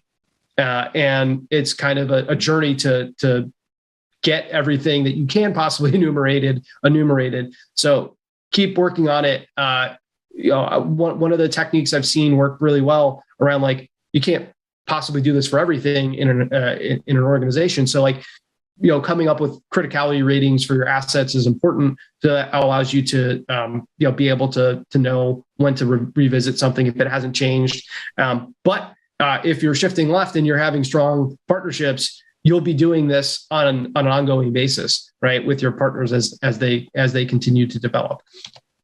Okay, the last one, security engineering innovation, right?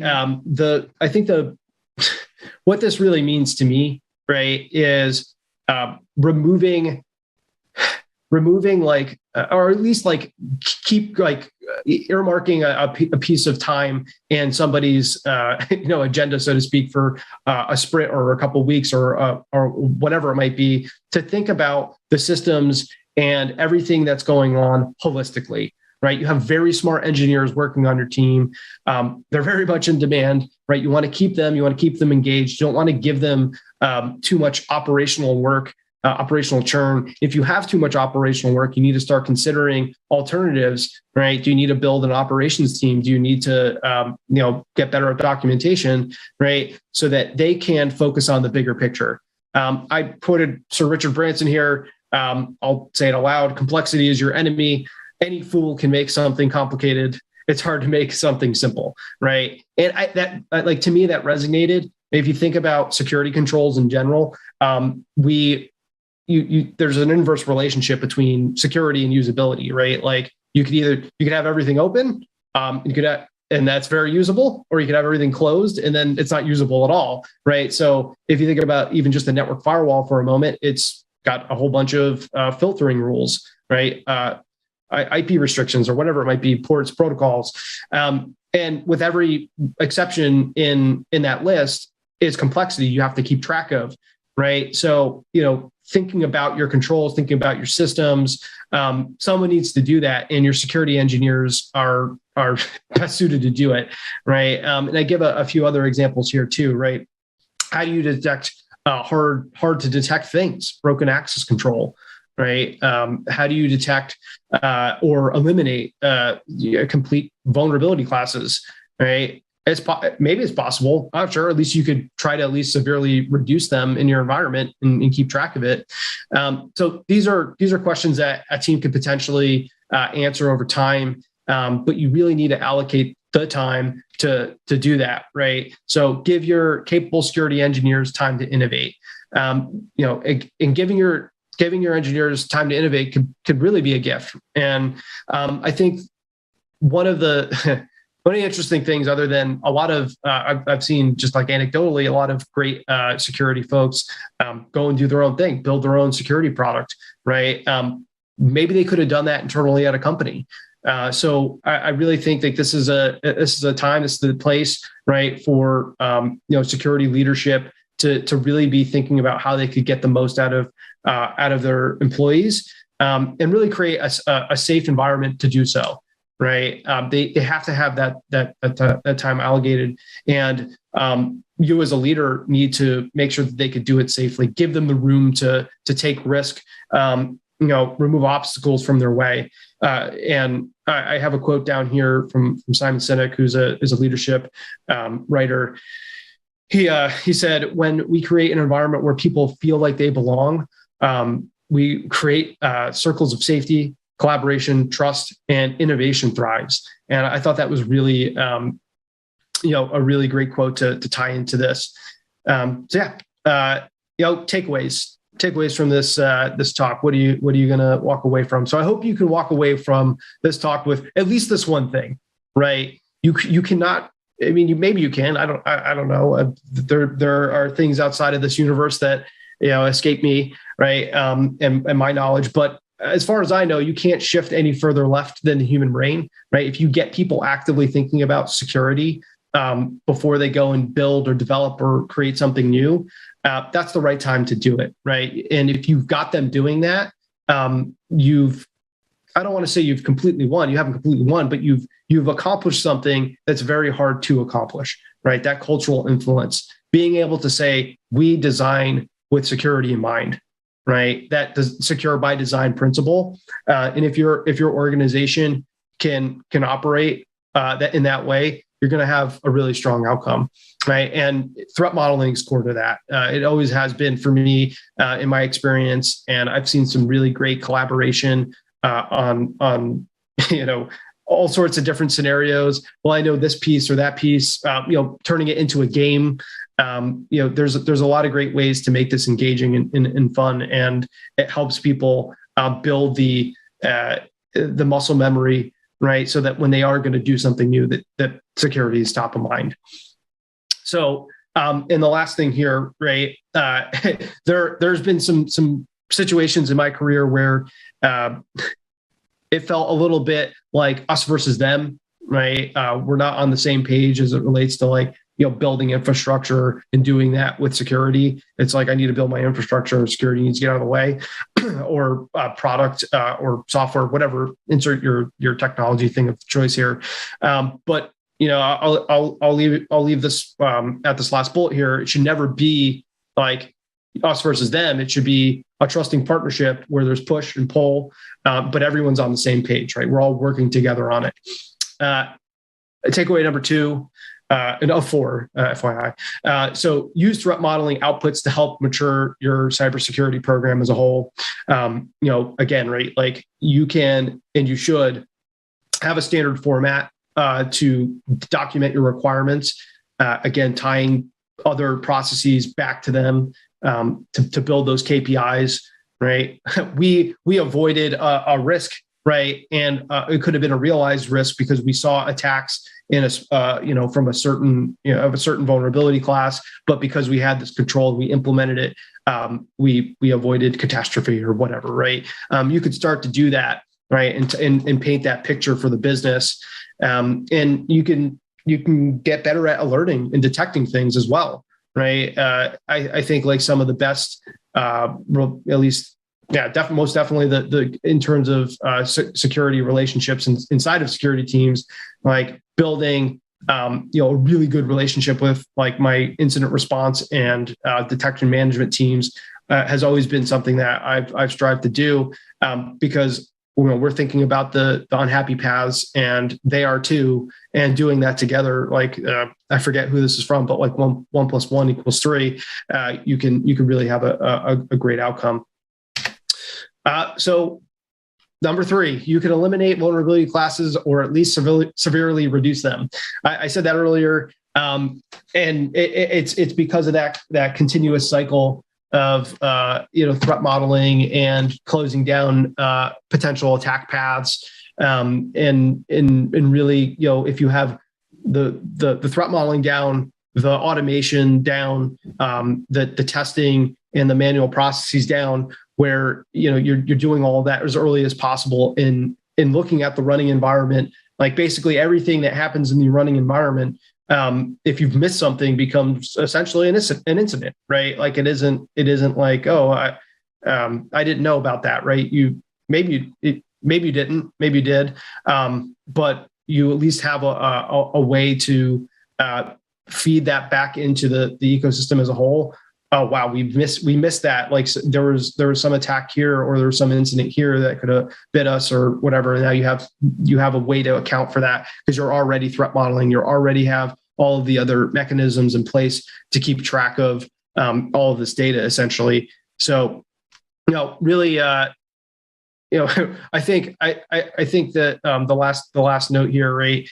It's impossible. I don't want to say impossible. Nothing's impossible, but to eliminate something completely means like you've removed it, right? So I think that, again, like going back to measurements, you can really come up with interesting measurements, right, that allow you to say on an ongoing basis, like we want to achieve 99% compliance to this, and you could track it over time. Really, this is an aspirational thing. It isn't something that you're going to do like overnight. Like you have to work at this. Well, most everything in this presentation is that way. But yeah, so the last one, your best engineers are creative and innovative. Like leverage that, right? Like I said, remove obstacles, unnecessary work streams. Be a shield. If you're a security leader, you need to protect your team and help them prioritize. Give them projects and goals that they want to work on, right? That they find interesting and want to explore. Set a time. A month where you can do this on an ongoing basis if you can't. And lastly, right, giving them too much operational work will ultimately lead to potential attrition. So you want to avoid that. You want to give them the room to find areas to simplify. Okay, that's it for me. I hope you found this useful. If you want to learn more, head over to my blog. Lots of great contributions on there from other folks other than myself. Great peer reviews. So please reach out, get engaged, and I really appreciate you taking the time. Thank you so much. Hey everybody, happy Tuesday. This is Charlene O'Hanlon, and I'm here now with the news headlines. First up, it was announced last week that Broadcom announced its plans to buy VMware in a cash and stock transaction valued at $61 billion US, a deal that would be one of the largest tech acquisitions of all time. Broadcom, a major semiconductor company, has made a series of acquisitions in recent years to bolster its growth. However, this is the first large acquisition the company has made since 2019. The merger will allow Broadcom to diversify its business focus and branch off into other endeavors in the tech sector. VMware, a leading company in the enterprise software industry, pioneered virtualization technology and created the software-defined data center. Although Broadcom specializes in the designing and selling of semiconductors, the purchase will promote its move into enterprise software, which could have a more financial upside.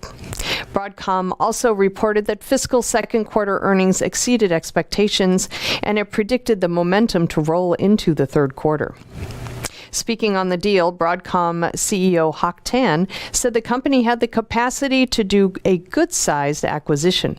Following the closing of the transaction, the Broadcom software group will rebrand and operate as VMware while maintaining Broadcom's existing infrastructure. And on DevOps.com, we have an article about the increase in service incidents and how it's affecting customers. A survey taken for National DevOps Day showed a 2/3 increase in the frequency of service incidents, causing much strain for customers over the past 14 months. Although these incidents can happen for numerous reasons, survey respondents made it clear that time is money, as the average cost of downtime was nearly $500,000 per hour. Respondents said the main factors leading to a service incident were digital transformation, product rollouts, and inadequate support for those working remotely. To improve incident management processes, companies are focusing on automation as it enables fixes to be made without downtime and without spending the big bucks. Although the majority of respondents currently use automation, many engineering operation processes are still manual. Despite this, advances in low-code automation are making it increasingly accessible to organizations, showing that there may be a light at the end of the tunnel. In other news, the global food supply chain is at risk from malicious hackers. That is according to the BBC. Modern smart machinery that operates autonomously may be vulnerable to hacking due to weak spots in its software. A recent University of Cambridge report said automatic crop sprayers, drones, and autonomous harvesters could be exploited by hackers.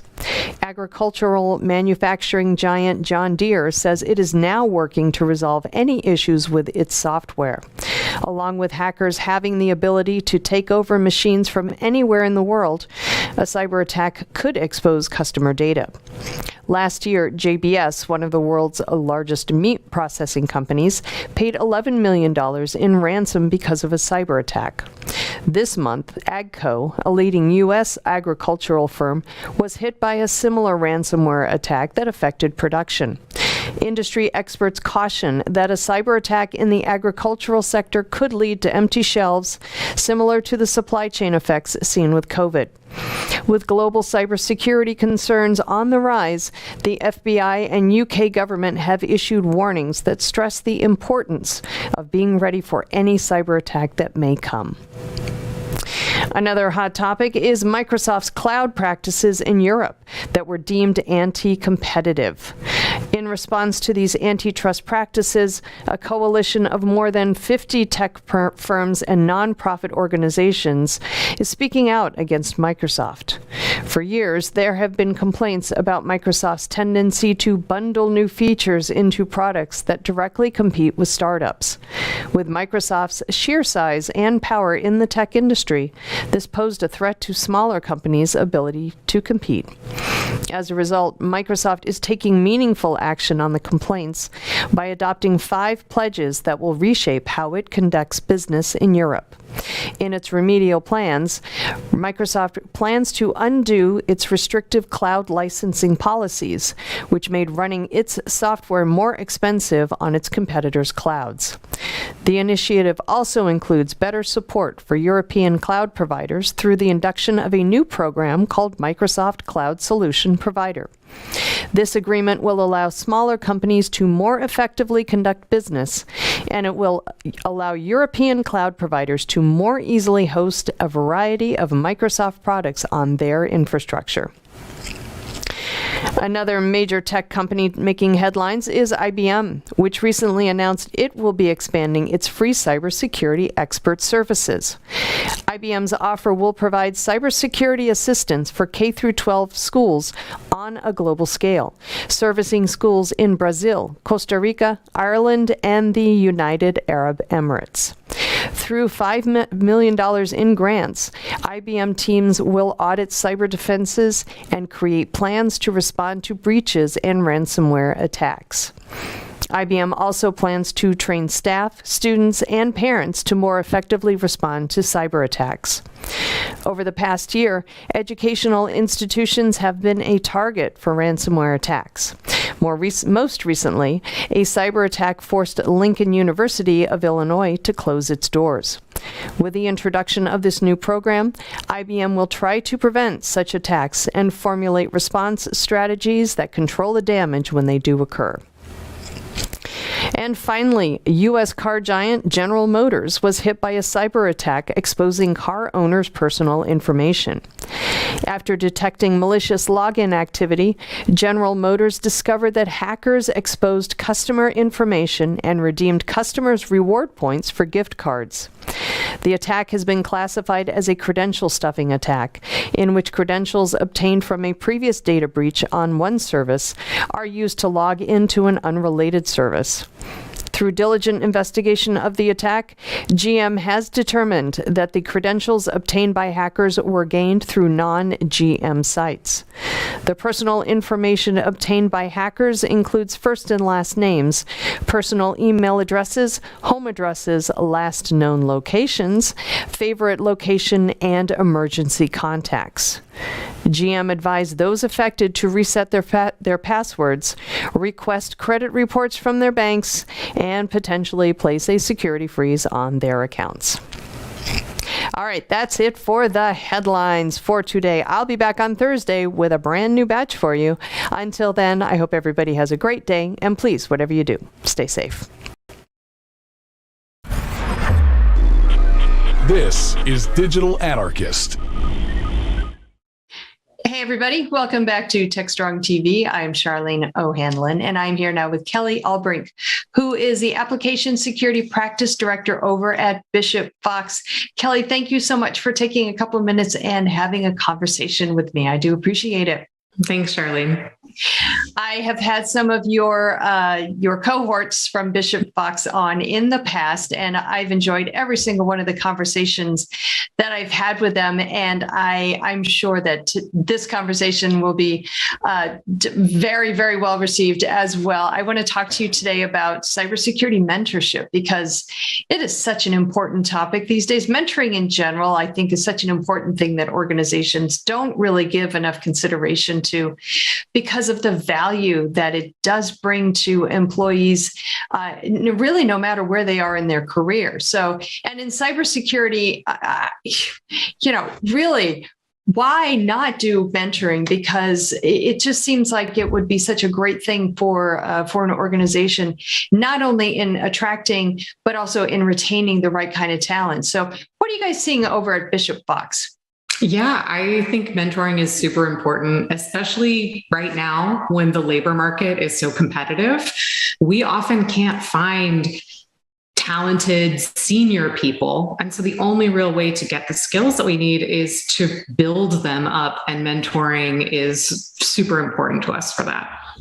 So how much of your workforce is being mentored like on a regular basis? I mean, how prevalent is it in your organization?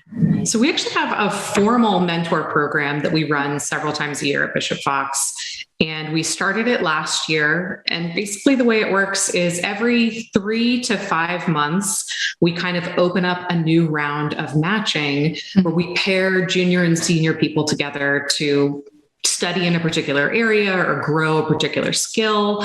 And to date, we've had over 100 mentor matches in the last year paired up. So pretty prevalent inside Bishop Fox. That is great. I love to hear that. You know, we talk a lot about the importance of mentoring in all areas, not just cybersecurity, just because of the benefits it brings an organization. You know, not only are you creating a culture that encourages growth within the organization, I think people who are mentored are more invested in their jobs and their professions, and they're more apt to stay with an organization and really feel a lot more valued as an employee. But, you know, also the company gets a lot of benefits in that brain trust and sharing of ideas and being able to pass on the tribal knowledges, as it were. So, you know, it's great to hear that you guys are being very proactive in mentoring. And you said you guys just started it last year. So how did, when you guys started it, did you have any trouble getting people to sign up? I mean, was it very well received among your employees, or was it more like, okay, yeah, here's another company program, and then, you know, it's kind of snowballed from there? Yeah, I actually think it was really well received. I mean, in a very remote, work-heavy world, I think people are really just kind of hungry to make more connections, especially with the people they work with. So we had a great reception and a huge number of people sign up. And I think if anyone starts a mentor program, they'll probably find they have a lot of people who want to be mentored, but they'll have to do a little bit of extra work to find the mentors to pair those people with. So that was probably one of the initial challenges that we had, of just finding enough people to participate on kind of the senior side to match up with the huge group we had that wanted to be mentored. Yeah, it kind of makes sense because, you know, obviously the more senior you are, the more work you got to do. And, you know, it can be kind of hard to slip it into your schedule. But as time has gone on and you guys have realized some real success with it, have you had an easier time getting more senior people on board? Definitely. And what we've found is people who participated in the mentor program, they've made great strides in their career, they've gained new skills. And now those people that started as our mentees are now also participating as our mentors. Oh, awesome. So that has been just a really satisfying result of the program. That's great. Great. Yeah, mentoring is like, you know, I can't say enough about mentoring. I think it's just a great tool, but there are certain times when things just don't really go well with a mentoring program. And so, you know, I guess it's important for a company to really consider all of the aspects of a mentoring program before they dive in. And so what are some of the things that you guys learned kind of along the way that are maybe perhaps something that organizations do need to consider when they're thinking about doing mentoring? Yeah, so when we match people, we send out a survey, and it has, pretty simple questions. What do you want to learn? Or if you're signing up as a mentor, what do you want to teach? And one really key thing that we needed to ask people is, what's your title or what's your level of experience? Because you don't really want to be matching somebody who are maybe peers or too close of a level. That can be a little uncomfortable sometimes. So we had to kind of make sure that we were matching people that were at different stages in their career and had a lot to offer each other.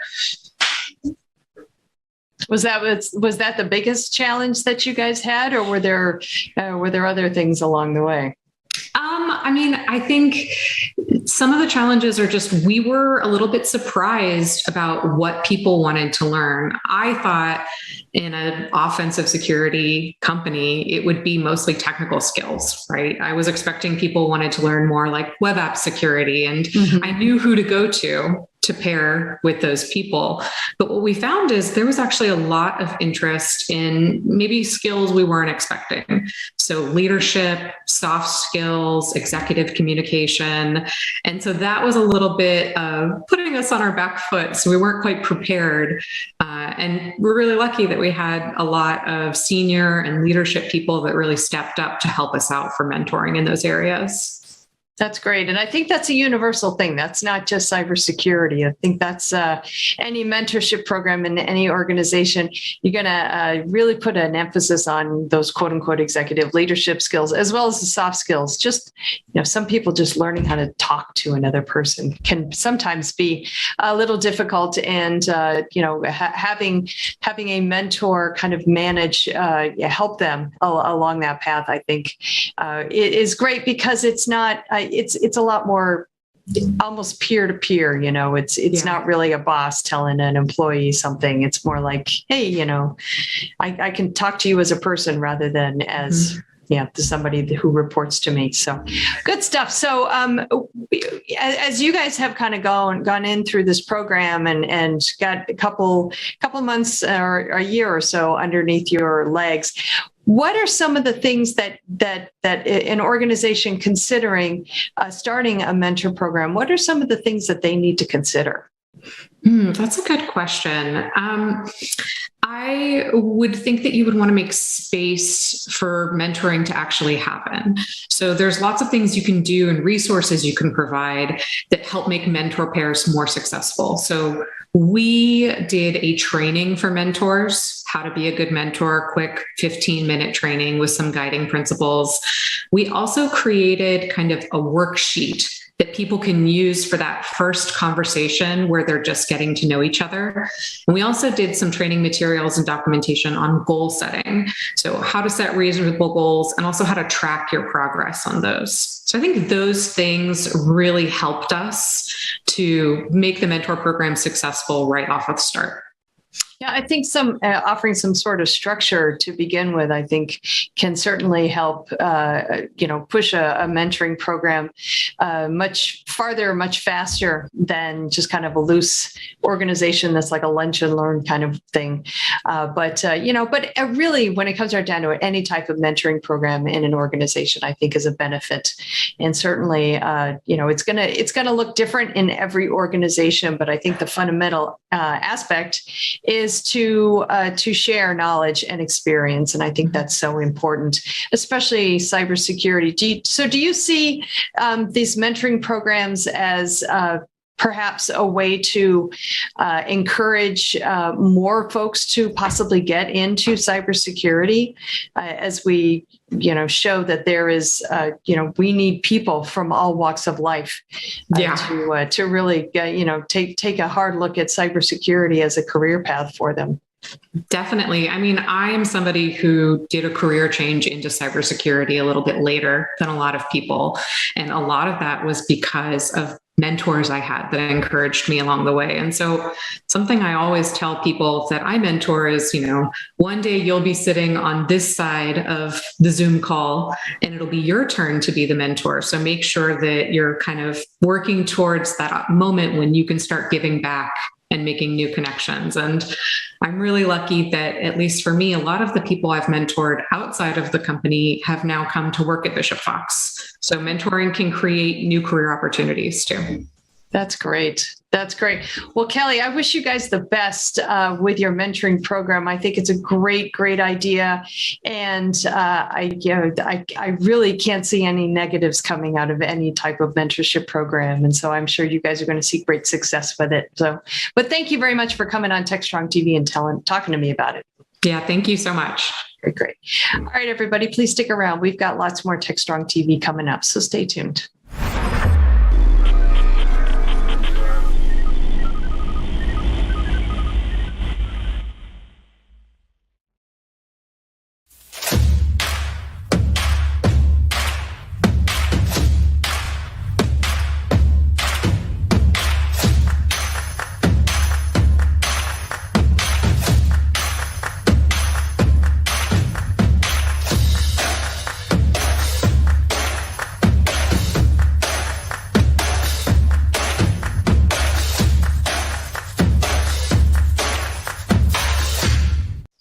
everybody. Happy Tuesday.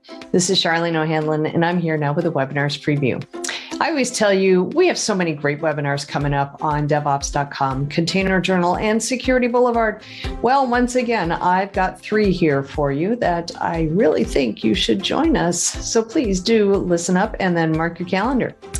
The first one is called Understanding the New Kubernetes Gateway API versus Ingress. This one is happening Tuesday, June 7th at 11 a.m. Eastern on DevOps.com. This one is sponsored by Kong. Kubernetes Ingress is one of the most widely used resources across Kubernetes. It helps to expose your applications and services to the outside world. However, the networking landscape in Kubernetes has evolved significantly. Many modern use cases very quickly exposed the limitations of the Ingress API. This led to the creation of the Gateway API, a collection of new resources and APIs that improve and will potentially supersede Ingress in the future. So what does this mean for you?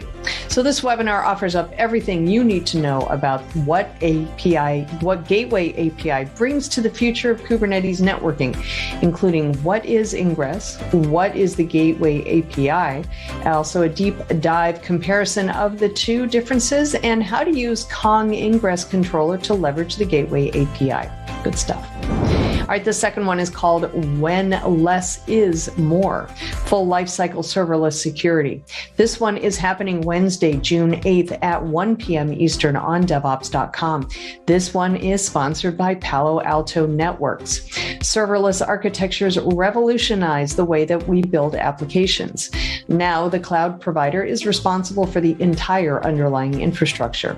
Developers only need to worry about writing application code.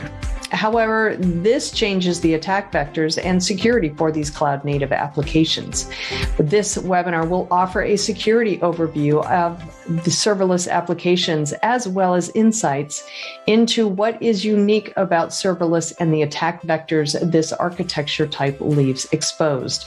Also to be discussed is how to secure serverless workloads across the full development lifecycle. Another good one there. All right, the third and final webinar I want to let you know about today is called Top 5 Reasons Why Effective SDLC Security Controls Are So Difficult. This one is happening Wednesday, June 15th at 1 p.m. Eastern on Security Boulevard. This one is sponsored by Cycode. DevOps has been around for more than a decade. However, security teams still struggle to react to the drastic changes it brought to the secure software development lifecycle.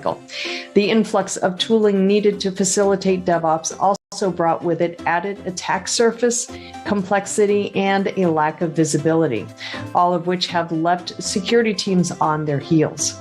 Attackers have taken notice and shifted their attack priorities from production environments to the software delivery pipelines that build those applications.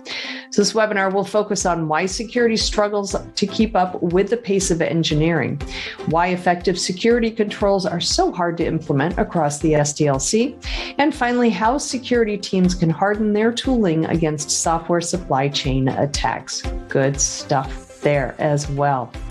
All right, that's it for the headline or for the webinars preview for today. I'll be back on Thursday with a fresh new batch for you. Until then, I hope everybody has a great day, and please, whatever you do, stay safe. All right, we are back. Next up, Mitch Ashley is talking with Lynn Marks, who is the Senior Product Manager of Online Fraud Protection Prevention over at Imperva, and they are talking about Imperva's latest report on bot activities, talking about the threats that bots pose to our data, the many forms of bots, and the impacts on users, the business, and infrastructure. Lynn also shares some proactive security strategies to prevent and respond to bot attacks. Certainly a very worthwhile conversation. Let's go ahead and roll it now. This is Digital Anarchist. I have the great pleasure of being joined by Lynn Marks. Lynn is Senior Product Manager of Online Fraud Prevention with Imperva. Welcome, Lynn. Good to be talking to you. Thank you for having me. Absolutely. Well, let's start out. Tell us a little bit about yourself and tell us a little bit about Imperva. Sure. So I've been in cybersecurity for around 5 years. And like you said, I'm a senior product manager working on the online fraud prevention solution. So that encompasses solutions that bring visibility and control over bot and client-side attacks. Now, Imperva is able to help customers protect their data and all paths to it. And even though we did start off in the WAF market, we've truly evolved, and our products are now able to protect customers from all aspects, so all the way from the edge to the application, to the APIs, and any important traffic that you might need to protect as well. Right. The security landscape is getting bigger and bigger. There's a lot of bases to cover. Well, we're talking about bots, excuse me, and we know you've just issued your bad bots report. But let's start out with talking about what do we say? I mean, the bot world is not static. It's ever changing. It's our job to keep up with it. Maybe try to get a step ahead once in a while. What kind of trends? What do you see that's happening? Sure. So in the last year, we've seen that bad bot traffic continues to rise and also become more sophisticated. And when we mean sophisticated, so these bots are behaving more and more like humans and are trying to evade standard security tools. So one really staggering statistic that we've realized in the last year is that bad bot traffic now actually was a record-setting 27.7% of all global website traffic. So, over 25% of all traffic that we see on the web is now bad bots, which is really mind-boggling. And this is 2% more bad bots than the year before.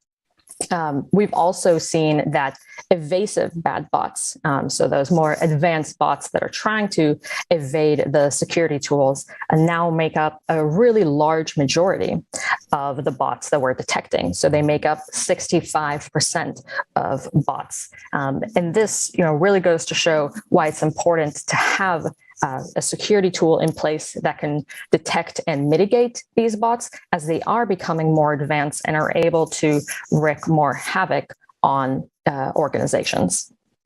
Are there particular types of bots or sources of bots that are on the rise or becoming even more prominent in terms of a potential threat towards us? Yeah. So when you're thinking about bots, you really have to remember that they're trying to take advantage of your intended user flow. So they're going to try to attack like your login page or your credit card page. And that's really why it makes it so difficult to actually catch them and differentiate them from the real users and the bots. And we've seen that account takeover, so attacking the login page and trying to take over attacks, is consistently the number one attack that we've seen. And then followed by price and content scraping and scalping. In case you don't know what scalping is, the other term for it is inventory hoarding, when bots are trying to snag up hot ticket items. I think the bots are going after the same electric vehicle I'm trying to get because you can't get them. Anyway, a whole nother topic. It's interesting too. One of the trends that I've heard, Lynn, is that we've been saying that it's you can recognize bots that are non-human and things that are sort of falling in the gray area. Might be a person, is a person. What I've heard is the trend is more towards the automated bots being more human-like, being harder and harder to detect whether they truly are automated versus a person. Yeah, exactly. Bots are continuing to evolve so that, security organizations like Imperva won't be able to catch them. So we've seen more and more bots, let's say, cycling through IPs so that you can't just use very simple security rules by blocking IPs. We've seen them changing their identities and characteristics, switching up their user agents, or trying to use user agents that we would more commonly see real users actually use. And really using whatever other tools they can have at their disposal to mimic real human behavior as much as possible. Interesting. Yeah, I'm curious, there's the obvious just nuisance part of bots, right? Like taking up resources of 27.1% is bot traffic. that's kind of a pain. But there's much bigger impact. You talked about account takeover. You talked about inventory hoarding. Some of that's end user customer impacting. Some of it's business impacting too. That's lost revenue, customers that you have to deal with. Maybe even fraud, the cost of fraud, and paying that back. Are there other kind of business impacts that people are seeing now that either rising in prominence or maybe new things that we're seeing? Definitely. We've seen that organizations being hit with very large bot attacks can see infrastructure costs be increased. And they could actually pretty much being hit by a DDoS attack because of these bots. You can also end up having, of course, reputation damage from your inventory hoarding use case, where customers are upset that they're not able to buy the products that they might want to buy. Of course, customers can then also have a more degraded experience when actually trying to use the websites or applications if bots are hitting the infrastructure. And a couple of interesting ones that I think people don't think of right away are that also some metrics, internal metrics, might end up being skewed, like marketing metrics or usage metrics could end up being skewed. And you could also end up having increased credit card processing charges. There was this really interesting situation where we saw where there was an online beauty e-commerce site, and they were having bots testing the cards that they got online for their validity. So what they do is that they make really small purchases with a lot of different credit cards to test which ones are still active and which ones aren't. And then, of course, they can go sell the valid ones or use them, to buy bigger purchases themselves. And what was really interesting about this is that it wasn't actually the security team that realized there was an issue, but it was the finance team that came to the security team because they were having increased chargeback fees being levied on them by the credit card providers. And I think that's a really good example for how bots can truly have an impact, not only on the security team, but on other departments in the organization as well. We seem to be in this phase of we've invested heavily in defense, right? Trying prevention from seeing things happen. But now I think there's more of a how do we be proactive approach. You can't prevent everything, but also you can be more proactive and also know that breaches or those kinds of activities are going to happen. What are some of the things that either you recommend or you see your customers doing that would be more in the proactive, preventative nature? Sure. So I have a couple more general recommendations and also some more technical ones. I think a couple things that are really important. Number one, pay attention to publicly available breaches. We've definitely seen that following large data breaches that, of course, then the credentials or maybe credit cards are then published online, there is a spike in the bot attacks that we're seeing. I think it's also really important for security practitioners to truly have a good visibility to all of the assets that they need to protect, and also to the pattern or characteristics of how their different assets and data is being accessed. So figure out the ways that people and attackers are trying to get access to your assets and what the general characteristics of those usage are. So maybe the rate per second or rate per minute or the geographies of your users. And you really need to have a baseline of how your different assets should behave and be accessed so that if there is a spike or the behavior changes, you're able to pinpoint it and start investigating if you have an issue. Of course, you probably predict that I'm going to say this, but I think it is really important that organizations that are dealing with bot attacks should implement a dedicated bot solution, because trying to deal with bots yourself, you're going to end up spending a lot of time trying to investigate exactly how they're hitting you and what are the different characteristics so that you can create rules. And especially if you are being hit by these more advanced bots, you're not going to be able to use rules where, let's say, you're just blocking a specific IP, because if a bot operator realizes you're blocking their IP, they're just going to cycle and start using a different one. So using a dedicated bot solution really helps you make sure that your employees don't have to spend so much of that time doing that work themselves.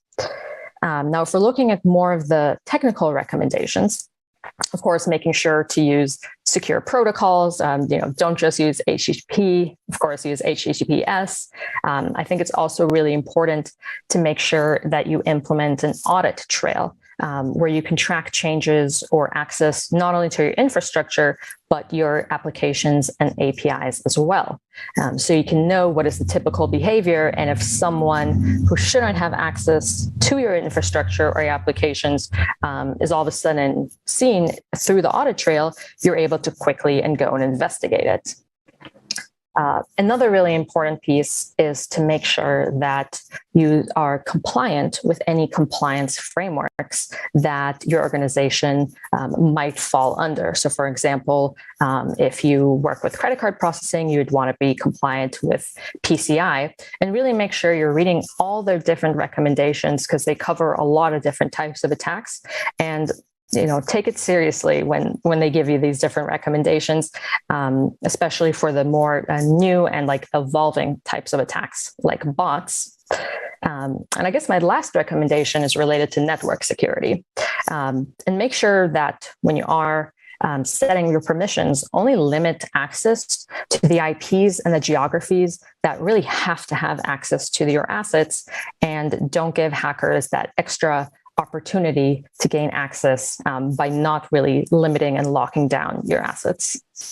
I know too, you all had an announcement around API security, and you have API security, you have web gateways, you have DDoS protection, you've got a number of things for cloud native kind of applications, network data security. So, the bot protection is one element that fits in that entire ecosystem, which of course is one of the big strengths of Imperva. That I'm sure you get to talk with a lot of the other product leaders in your organization about those things. Now you had this report come out, and I'm sure folks can grab that from your website. Before we do, is there anything else you want to add or want to say just in terms of Imperva's approach? And I mean, I listed kind of just a laundry list of capabilities, a few product names I'm aware of, but anything else you want to share with us about Imperva? Yeah. So, at Imperva, we've really focused on protecting the applications and protecting the data. But when we're looking at it holistically, we really believe that protection of the data is really the root of everything that we do. Because even when we are protecting your application, in reality, what we really want to make sure is that malicious actors or hackers aren't able to access any sensitive company data or sensitive customer data. So really, our products are built to help customers protect what really matters, and that's that underlying data that cyber criminals are after. Excellent. Well, folks, best thing to do in terms of next steps, go check out the Imperva site. I mean, you have a lot of information there, the reports there, other things. Good place to go next. Product solutions, things like that, right? Imperva.com, correct? Imperva.com, yes. Over there, you'll be able to see lots of data sheets, lots of videos, and more information about all of our solutions. And you'll also be able to read our newly published Bad Bot reports and learn, all of the interesting trends that I went over with you today, but also lots of other additional and interesting facts and trends that we've seen in the last year about bad bots and how they are impacting organizations. Awesome. Thank you. Well, appreciate it, Lynn. Thanks for coming by. Lynn, again, is Senior Product Manager for Online Fraud Prevention with Imperva. I hope you come back again soon. Thank you. You bet. Thank you.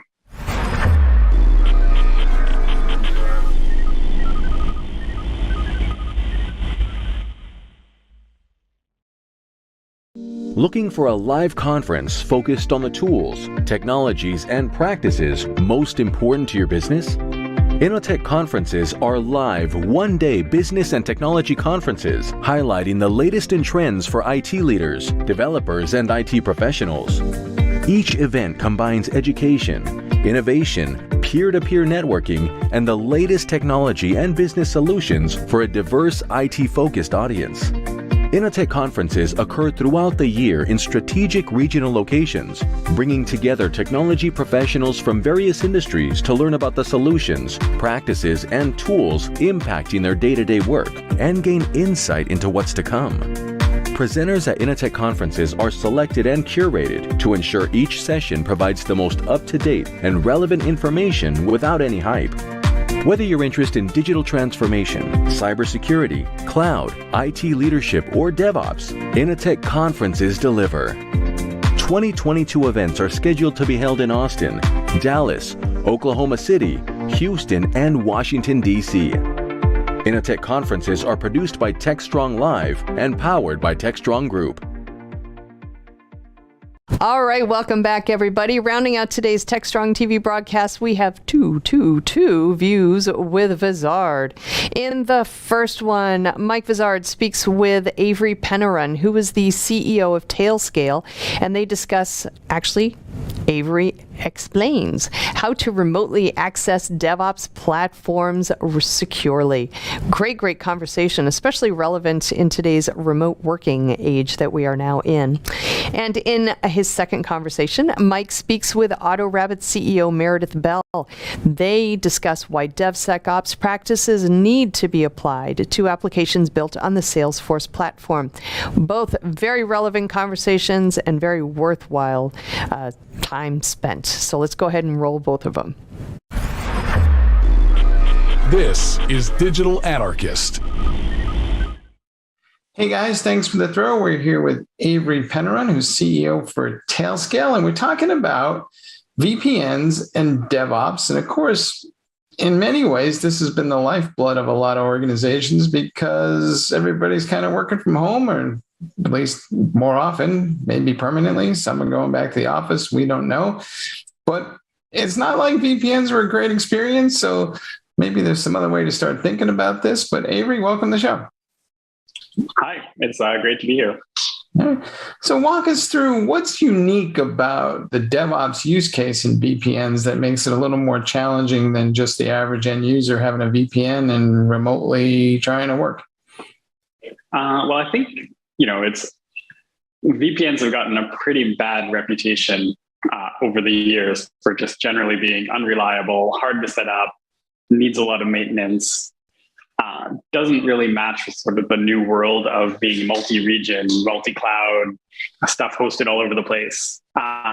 People have kind of given up, right? The original use case of a VPN was to be able to imagine you had a physical office and all your servers were in the physical office, and you wanted to be able to VPN into that physical office and then access the machines in that office. And it just doesn't match the modern world, right? That's just, none of that is how it works, down to the point where maybe we don't even have a physical office anymore. But before that, we didn't have all our servers in the physical office. We had them somewhere else, probably multiple different places. And so you had to put your VPN concentrator somewhere. You ended up putting it in one place and then going out from that VPN concentrator to all of the other places you might want to get access to.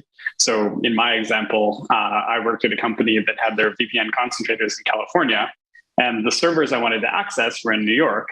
I was living in New York, but in order to get to my servers in New York, I was bouncing all the way to California and all the way back to New York. So Tailscale creates a multi-point connection where all of the different locations are connected at the same time to your same device. And so it creates a direct point-to-point connection between you, your client device, and every server you might want to talk to. All right, well, that sounds ridiculously rational. So what was the hard part about doing that, and why didn't we see this more often before now? Well, the hardest part, there's two hard parts, I guess. Every VPN, you have a key management problem. So somehow you have to actually get public and private keys distributed between the different devices so that you have access. And onboarding and offboarding employees and stuff like that tends to be the administrative overhead of a VPN. So Tailscale solves that by just treating it like a modern web-based single sign-on. Right. So if you've got an app that you use login with Google, it works exactly like that. Tailscale, you log in with Google and then you're connected to the network that's attached to that domain, right? There's no extra dealing with certificates and stuff like that. And the second part, the part that was hard to make everything point-to-point connected, we call it Tailscale a VPN mesh network. To make that work, we had to make Tailscale able to negotiate peer-to-peer connections even when both ends of the link are behind a firewall. So an example I like to use is like you and your coworker are both in different cafes behind different residential grade routers, both with NATs, possibly CGNAT, possibly double NAT. Tailscale can actually negotiate a connection directly between your laptop and your coworker's laptop. So you can start up, say, a web server, and then tell your coworker, go visit me at this URL, and your coworker can actually visit the development server running right on your laptop in this other cafe without going through any intermediaries.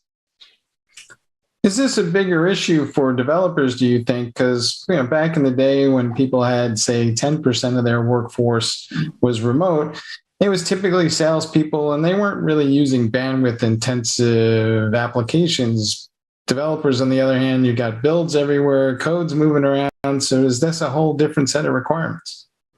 Yeah, well, developers definitely use a lot more throughput than the average corporate employee. But even with corporate employees, especially we found in 2020 when everybody had to go home because of COVID, a lot of these VPN concentrator devices had been scaled for maybe maximum 20% of the workforce to be remote at any given time. And all of a sudden it was 100% of the workforce remote. So we saw companies that they had to assign like time slots during the day for each subset of the employees to be allowed to access the VPN so that everybody could get in for at least a few minutes to access whatever they needed to look at. So like you'd be, on Tuesday from 4 p.m. to 5 p.m. as your VPN time slot, and everybody was struggling to catch up. So by building a mesh network, the neat thing about the Tailscale network is the capacity scales with the number of nodes. So the more employees you add, the more servers you add, the more total capacity the network has. So effectively the capacity per user stays flat, which means you don't have to worry about any single points of failure or any performance bottlenecks. Mm-hmm. We hear a lot about SD-WANs, of course, and some of those are being positioned as things that eliminate the need for VPNs. So what's your take on when do I need a VPN these days? When should I be thinking about an SD-WAN, or are the two just going to be deployed side by side forever? It's kind of interesting. All of these products are more or less the same technology underneath, right? So we have software-defined networks, which is the separation of the control plane from the data plane. And we usually think of SDNs as being in a single data center, but there's no specific reason that they have to be in a single data center. And we know WANs, the traditional ones, are like physical wires that connect two different offices. But of course, it hasn't really been physical wires between your two offices for a long time. It's actually been going over the telephone network. And they route a bunch of virtual stuff over their fibers that bundle a whole bunch of people's traffic together. So is it a physical WAN, or is it like a virtualized WAN provided by your phone company? So SD-WAN is a software-defined WAN. It's just a WAN that goes over other people's cables, which is basically what every WAN already is. But it's also a software-defined network. It just happens to be a software-defined network that goes over a long distance. How did they make that happen? They do it by putting a layer of encoding above the IP layer on the internet that does encryption and provides you with a different addressing system to make you feel like you're on a single network. But that's just a VPN. So an SD-WAN and a VPN are essentially the same thing. What most people think about when they hear about an SD-WAN product, usually it's a physical device that you will buy and plug in, say, at home or in a different office. And that physical device is doing the VPNing for you. So it makes it feel like that network that you plugged it into is part of your corporate network, right? So it's a software-defined network that is actually implemented using a VPN layer in software. So Tailscale is very similar to an SD-WAN, except you don't need a physical device. You load it onto the actual device you're just trying to use, and that one device then connects to everything else in the network. And that ties into zero trust. All this zero trust stuff, what it really is just don't trust your physical network, always encrypt everything, right? That's what VPNs do. That's also what SD-WANs do, right? So a zero trust network is just like taking the idea of encrypting all your traffic and moving it to individual devices instead of putting it in routers like SD-WANs would do. How much do I still need network specialists to do all this stuff, or can a couple of DevOps engineers do it themselves, or for that matter, any end user? I mean, how much expertise is required? So I think people get excited about Tailscale because it requires no expertise at all. You don't even really need to understand what a network is. So the easiest way to start with Tailscale is you take your Mac and your iPhone and you download the Tailscale app from the App Store on each one. You log in with your Google account or your Microsoft account or your GitHub account. And then instantly those two devices are tied together in time and space. Now they can see each other, even if they're not on the same Wi-Fi, even if they switch Wi-Fi networks, even if you go to physically different locations, even if they're behind different firewalls, they can form this direct connection to each other, and you can reach services running on one from the other one. And then you can just add more and more devices. If you have a Linux machine in the cloud, you install Tailscale on that, and it joins into the same network. If you have a Windows machine somewhere, in a data center or something like that, you install Tailscale on it, it joins into the network. You invite your coworkers, you can set ACLs to decide which devices are visible to which other people, and they all join into the same network, and the physical location doesn't matter anymore. You don't care. You don't need to be a network administrator because of this concept of every device that is running Tailscale that you've logged into using your regular corporate identity just becomes part of this one network. Mm-hmm. You mentioned zero trust earlier. Do you think that this is going to become a bigger requirement? Because, we've had zero trust forever and a day. You just required a lot of hardware and locking things down. It's not like I can go out of bed and go buy zero trust per day. I got to go kind of connect a bunch of different things together. So is this more of a macro aspirational trend than it is something I buy, and what impact will it have on DevOps teams? So zero trust is absolutely an aspirational trend. It has been for probably the last 5 years, or maybe getting closer to 10 years now. It's a very good idea, but like you say, the pieces haven't been all put together. So I know a lot of security teams have multi-million-dollar budgets I want to deploy a zero trust network in the next 5 years or something like that. And many of these teams aren't quite sure exactly what zero trust is, and they aren't quite sure what the world looks like if they succeed at deploying their zero trust network in 5 years. So it is very much like they're out looking for how to spend their money on zero trust.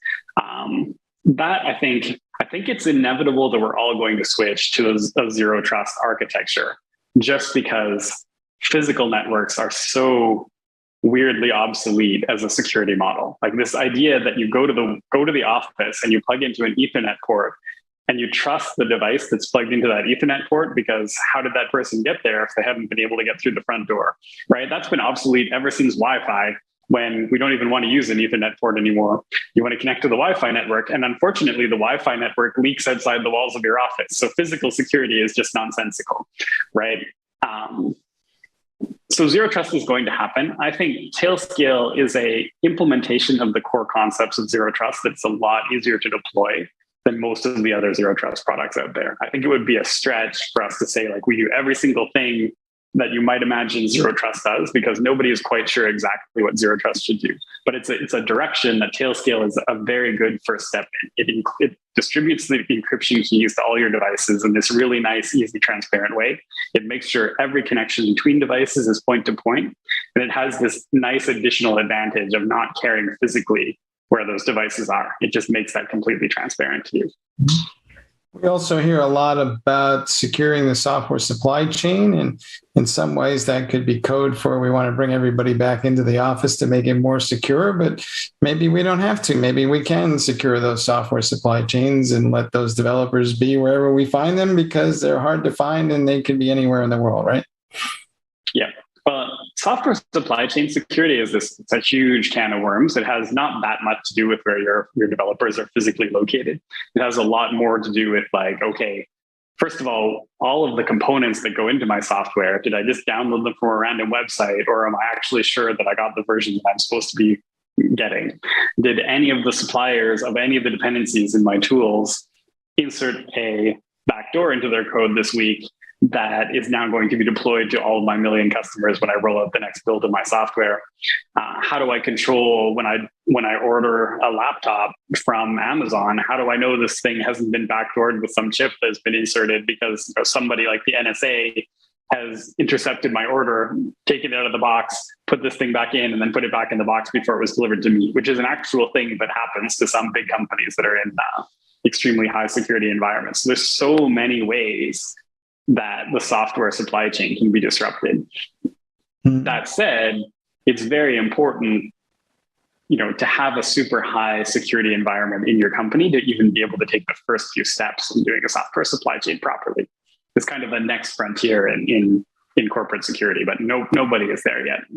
Anybody who claims they've figured out software supply chain is lying to you. All right, guys, baby steps first. Hey, Avery, thanks for being on the show. Thank you. All right, guys, back to you in the studio.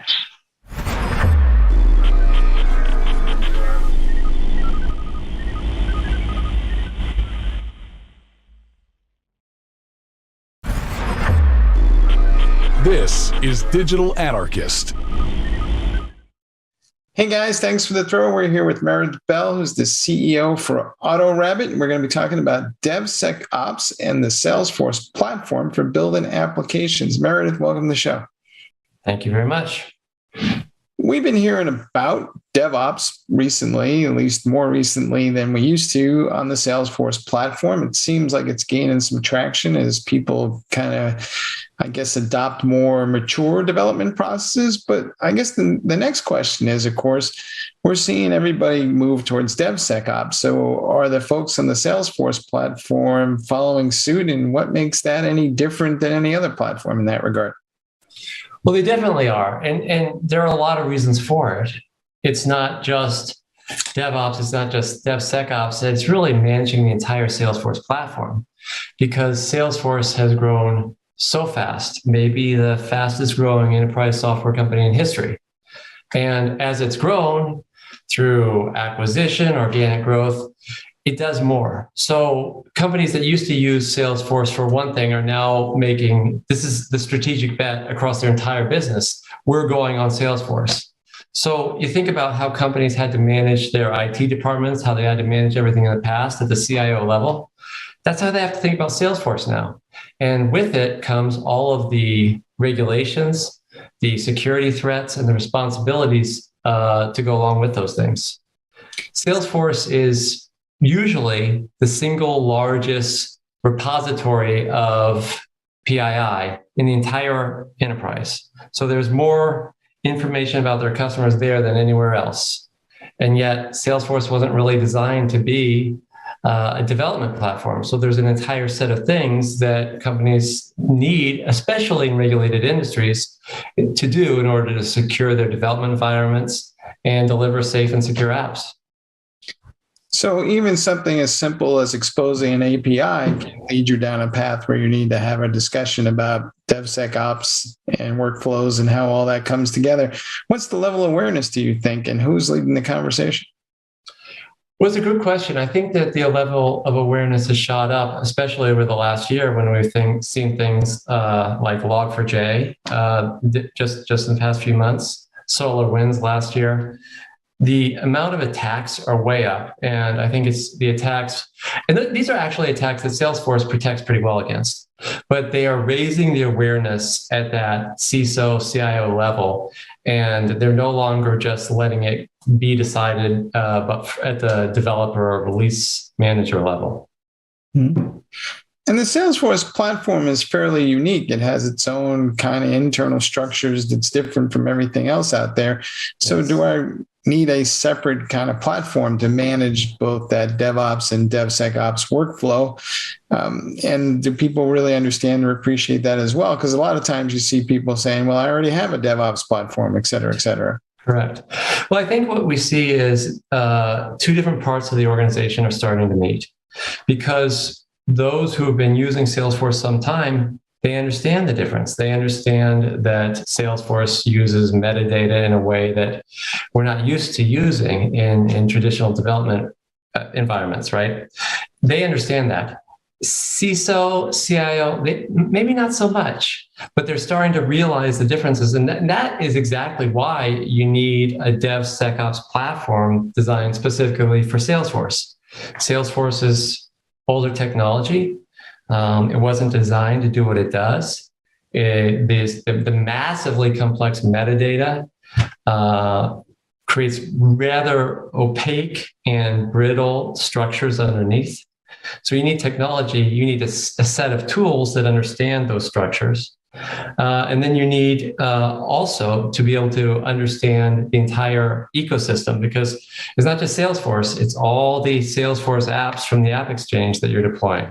So it's gotten just massively complex and really hard to fit together if you don't have the right set of tools that understand those structures. Mm-hmm. We hear a lot about the quote unquote shifting left of responsibilities for applications, the management thereof, and of course that includes security. But in the land of Salesforce, there are these folks called citizen developers. So what's the reasonable expectation for them to be able to understand security, and where should the security policies be enforced? Well, you're exactly right. As we make it easier for citizen developers, low code, no code, we make it easier for them to do things. But you got to have controls. And so the responsibility has to be at the highest levels of the company. It has to be, because that's our data. Your personal data, your data exists. I can guarantee it in a lot of Salesforce environments out there. Not just one, it's in a lot of them.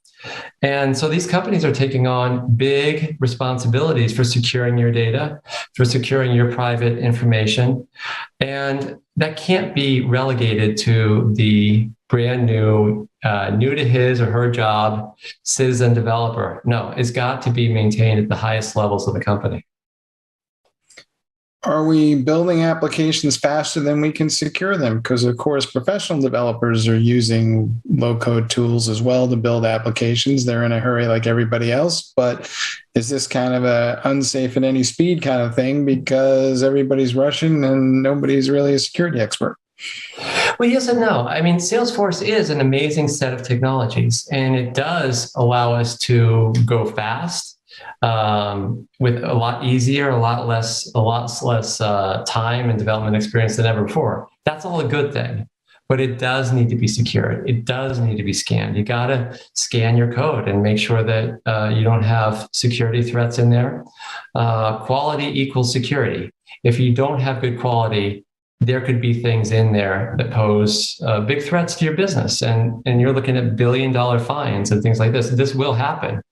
So the answer is, yeah, it's good to be able to go this fast. We like it. And we talk about shifting left. That means faster deployments. And that means security, because you want to find things earlier, right? But you can't just shift left without putting all of the quality and testing in early on. You got to find those things. You got to have the right approach. So it's good, but it does need to be secured. It's good. It does need to be managed. What's the role of security people in this conversation? Because there's not always a lot of love lost between developers and security folks. So is there some cultural issues we need to work through here? Well, I think there always are going to be cultural issues. I do think, however, that people are understanding that the threat level is high, right?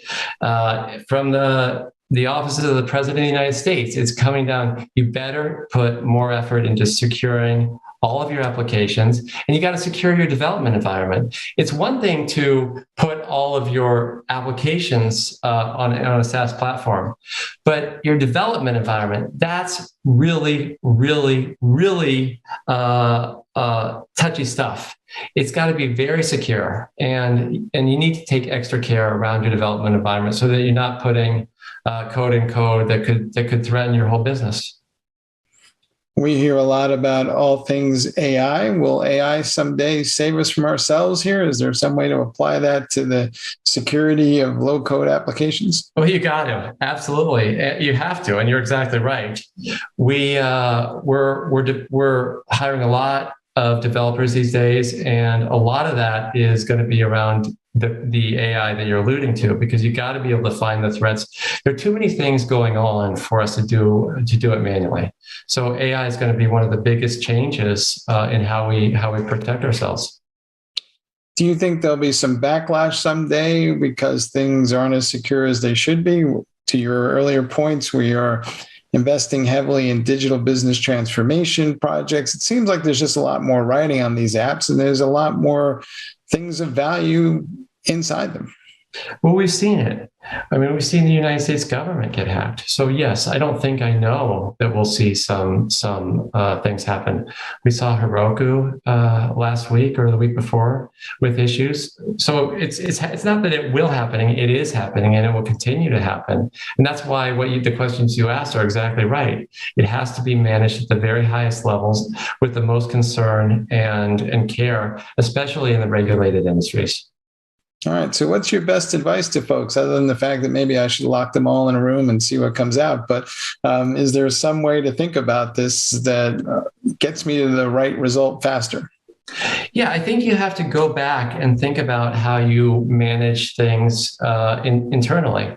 Go back, whether it's 5, 10, 20 years ago, the CIO was looking at things like security and compliance first and foremost, and then speed of delivery, right? And the CIO was thinking about, how am I going to manage all these costs? Well, Salesforce gives us the opportunity to do things we've never been able to do before. And that's wonderful. But at the same time, if you're a big bank, you're a big insurance company, you're a pharmaceutical company, you have to own it yourself. You have to take control and regain control of all aspects of everything, whether it's your SaaS environments, your internal IT, you got to treat it all the same. I think that's the biggest thing that we need to return to. You can't just say, oh, it's low code, the citizen developer will take care of it. It doesn't work like that. All right. Well, I guess if we do nothing, something bad will most certainly happen. Meredith, thanks for being on the show. Thank you, sir. Appreciate it. All right. Back to you guys in the studio.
All right, that wraps up another Techstrong TV broadcast. Hope you enjoyed today's conversations and presentations as much as I always enjoy bringing them to you.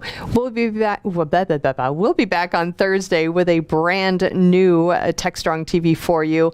And just a quick reminder, next week is RSA, and we are going to be there live streaming on Tuesday, Wednesday, and Thursday of next week. So we won't have a new Techstrong TV, regular Techstrong TV episodes on those days, but we will, as I said, be live streaming interviews from RSAC those 3 days. So please do join us for that. We will have a regular broadcast on Monday, June 6th, but the rest of the week, as I said, live stream. And then Friday will be a regular Techstrong TV rerun.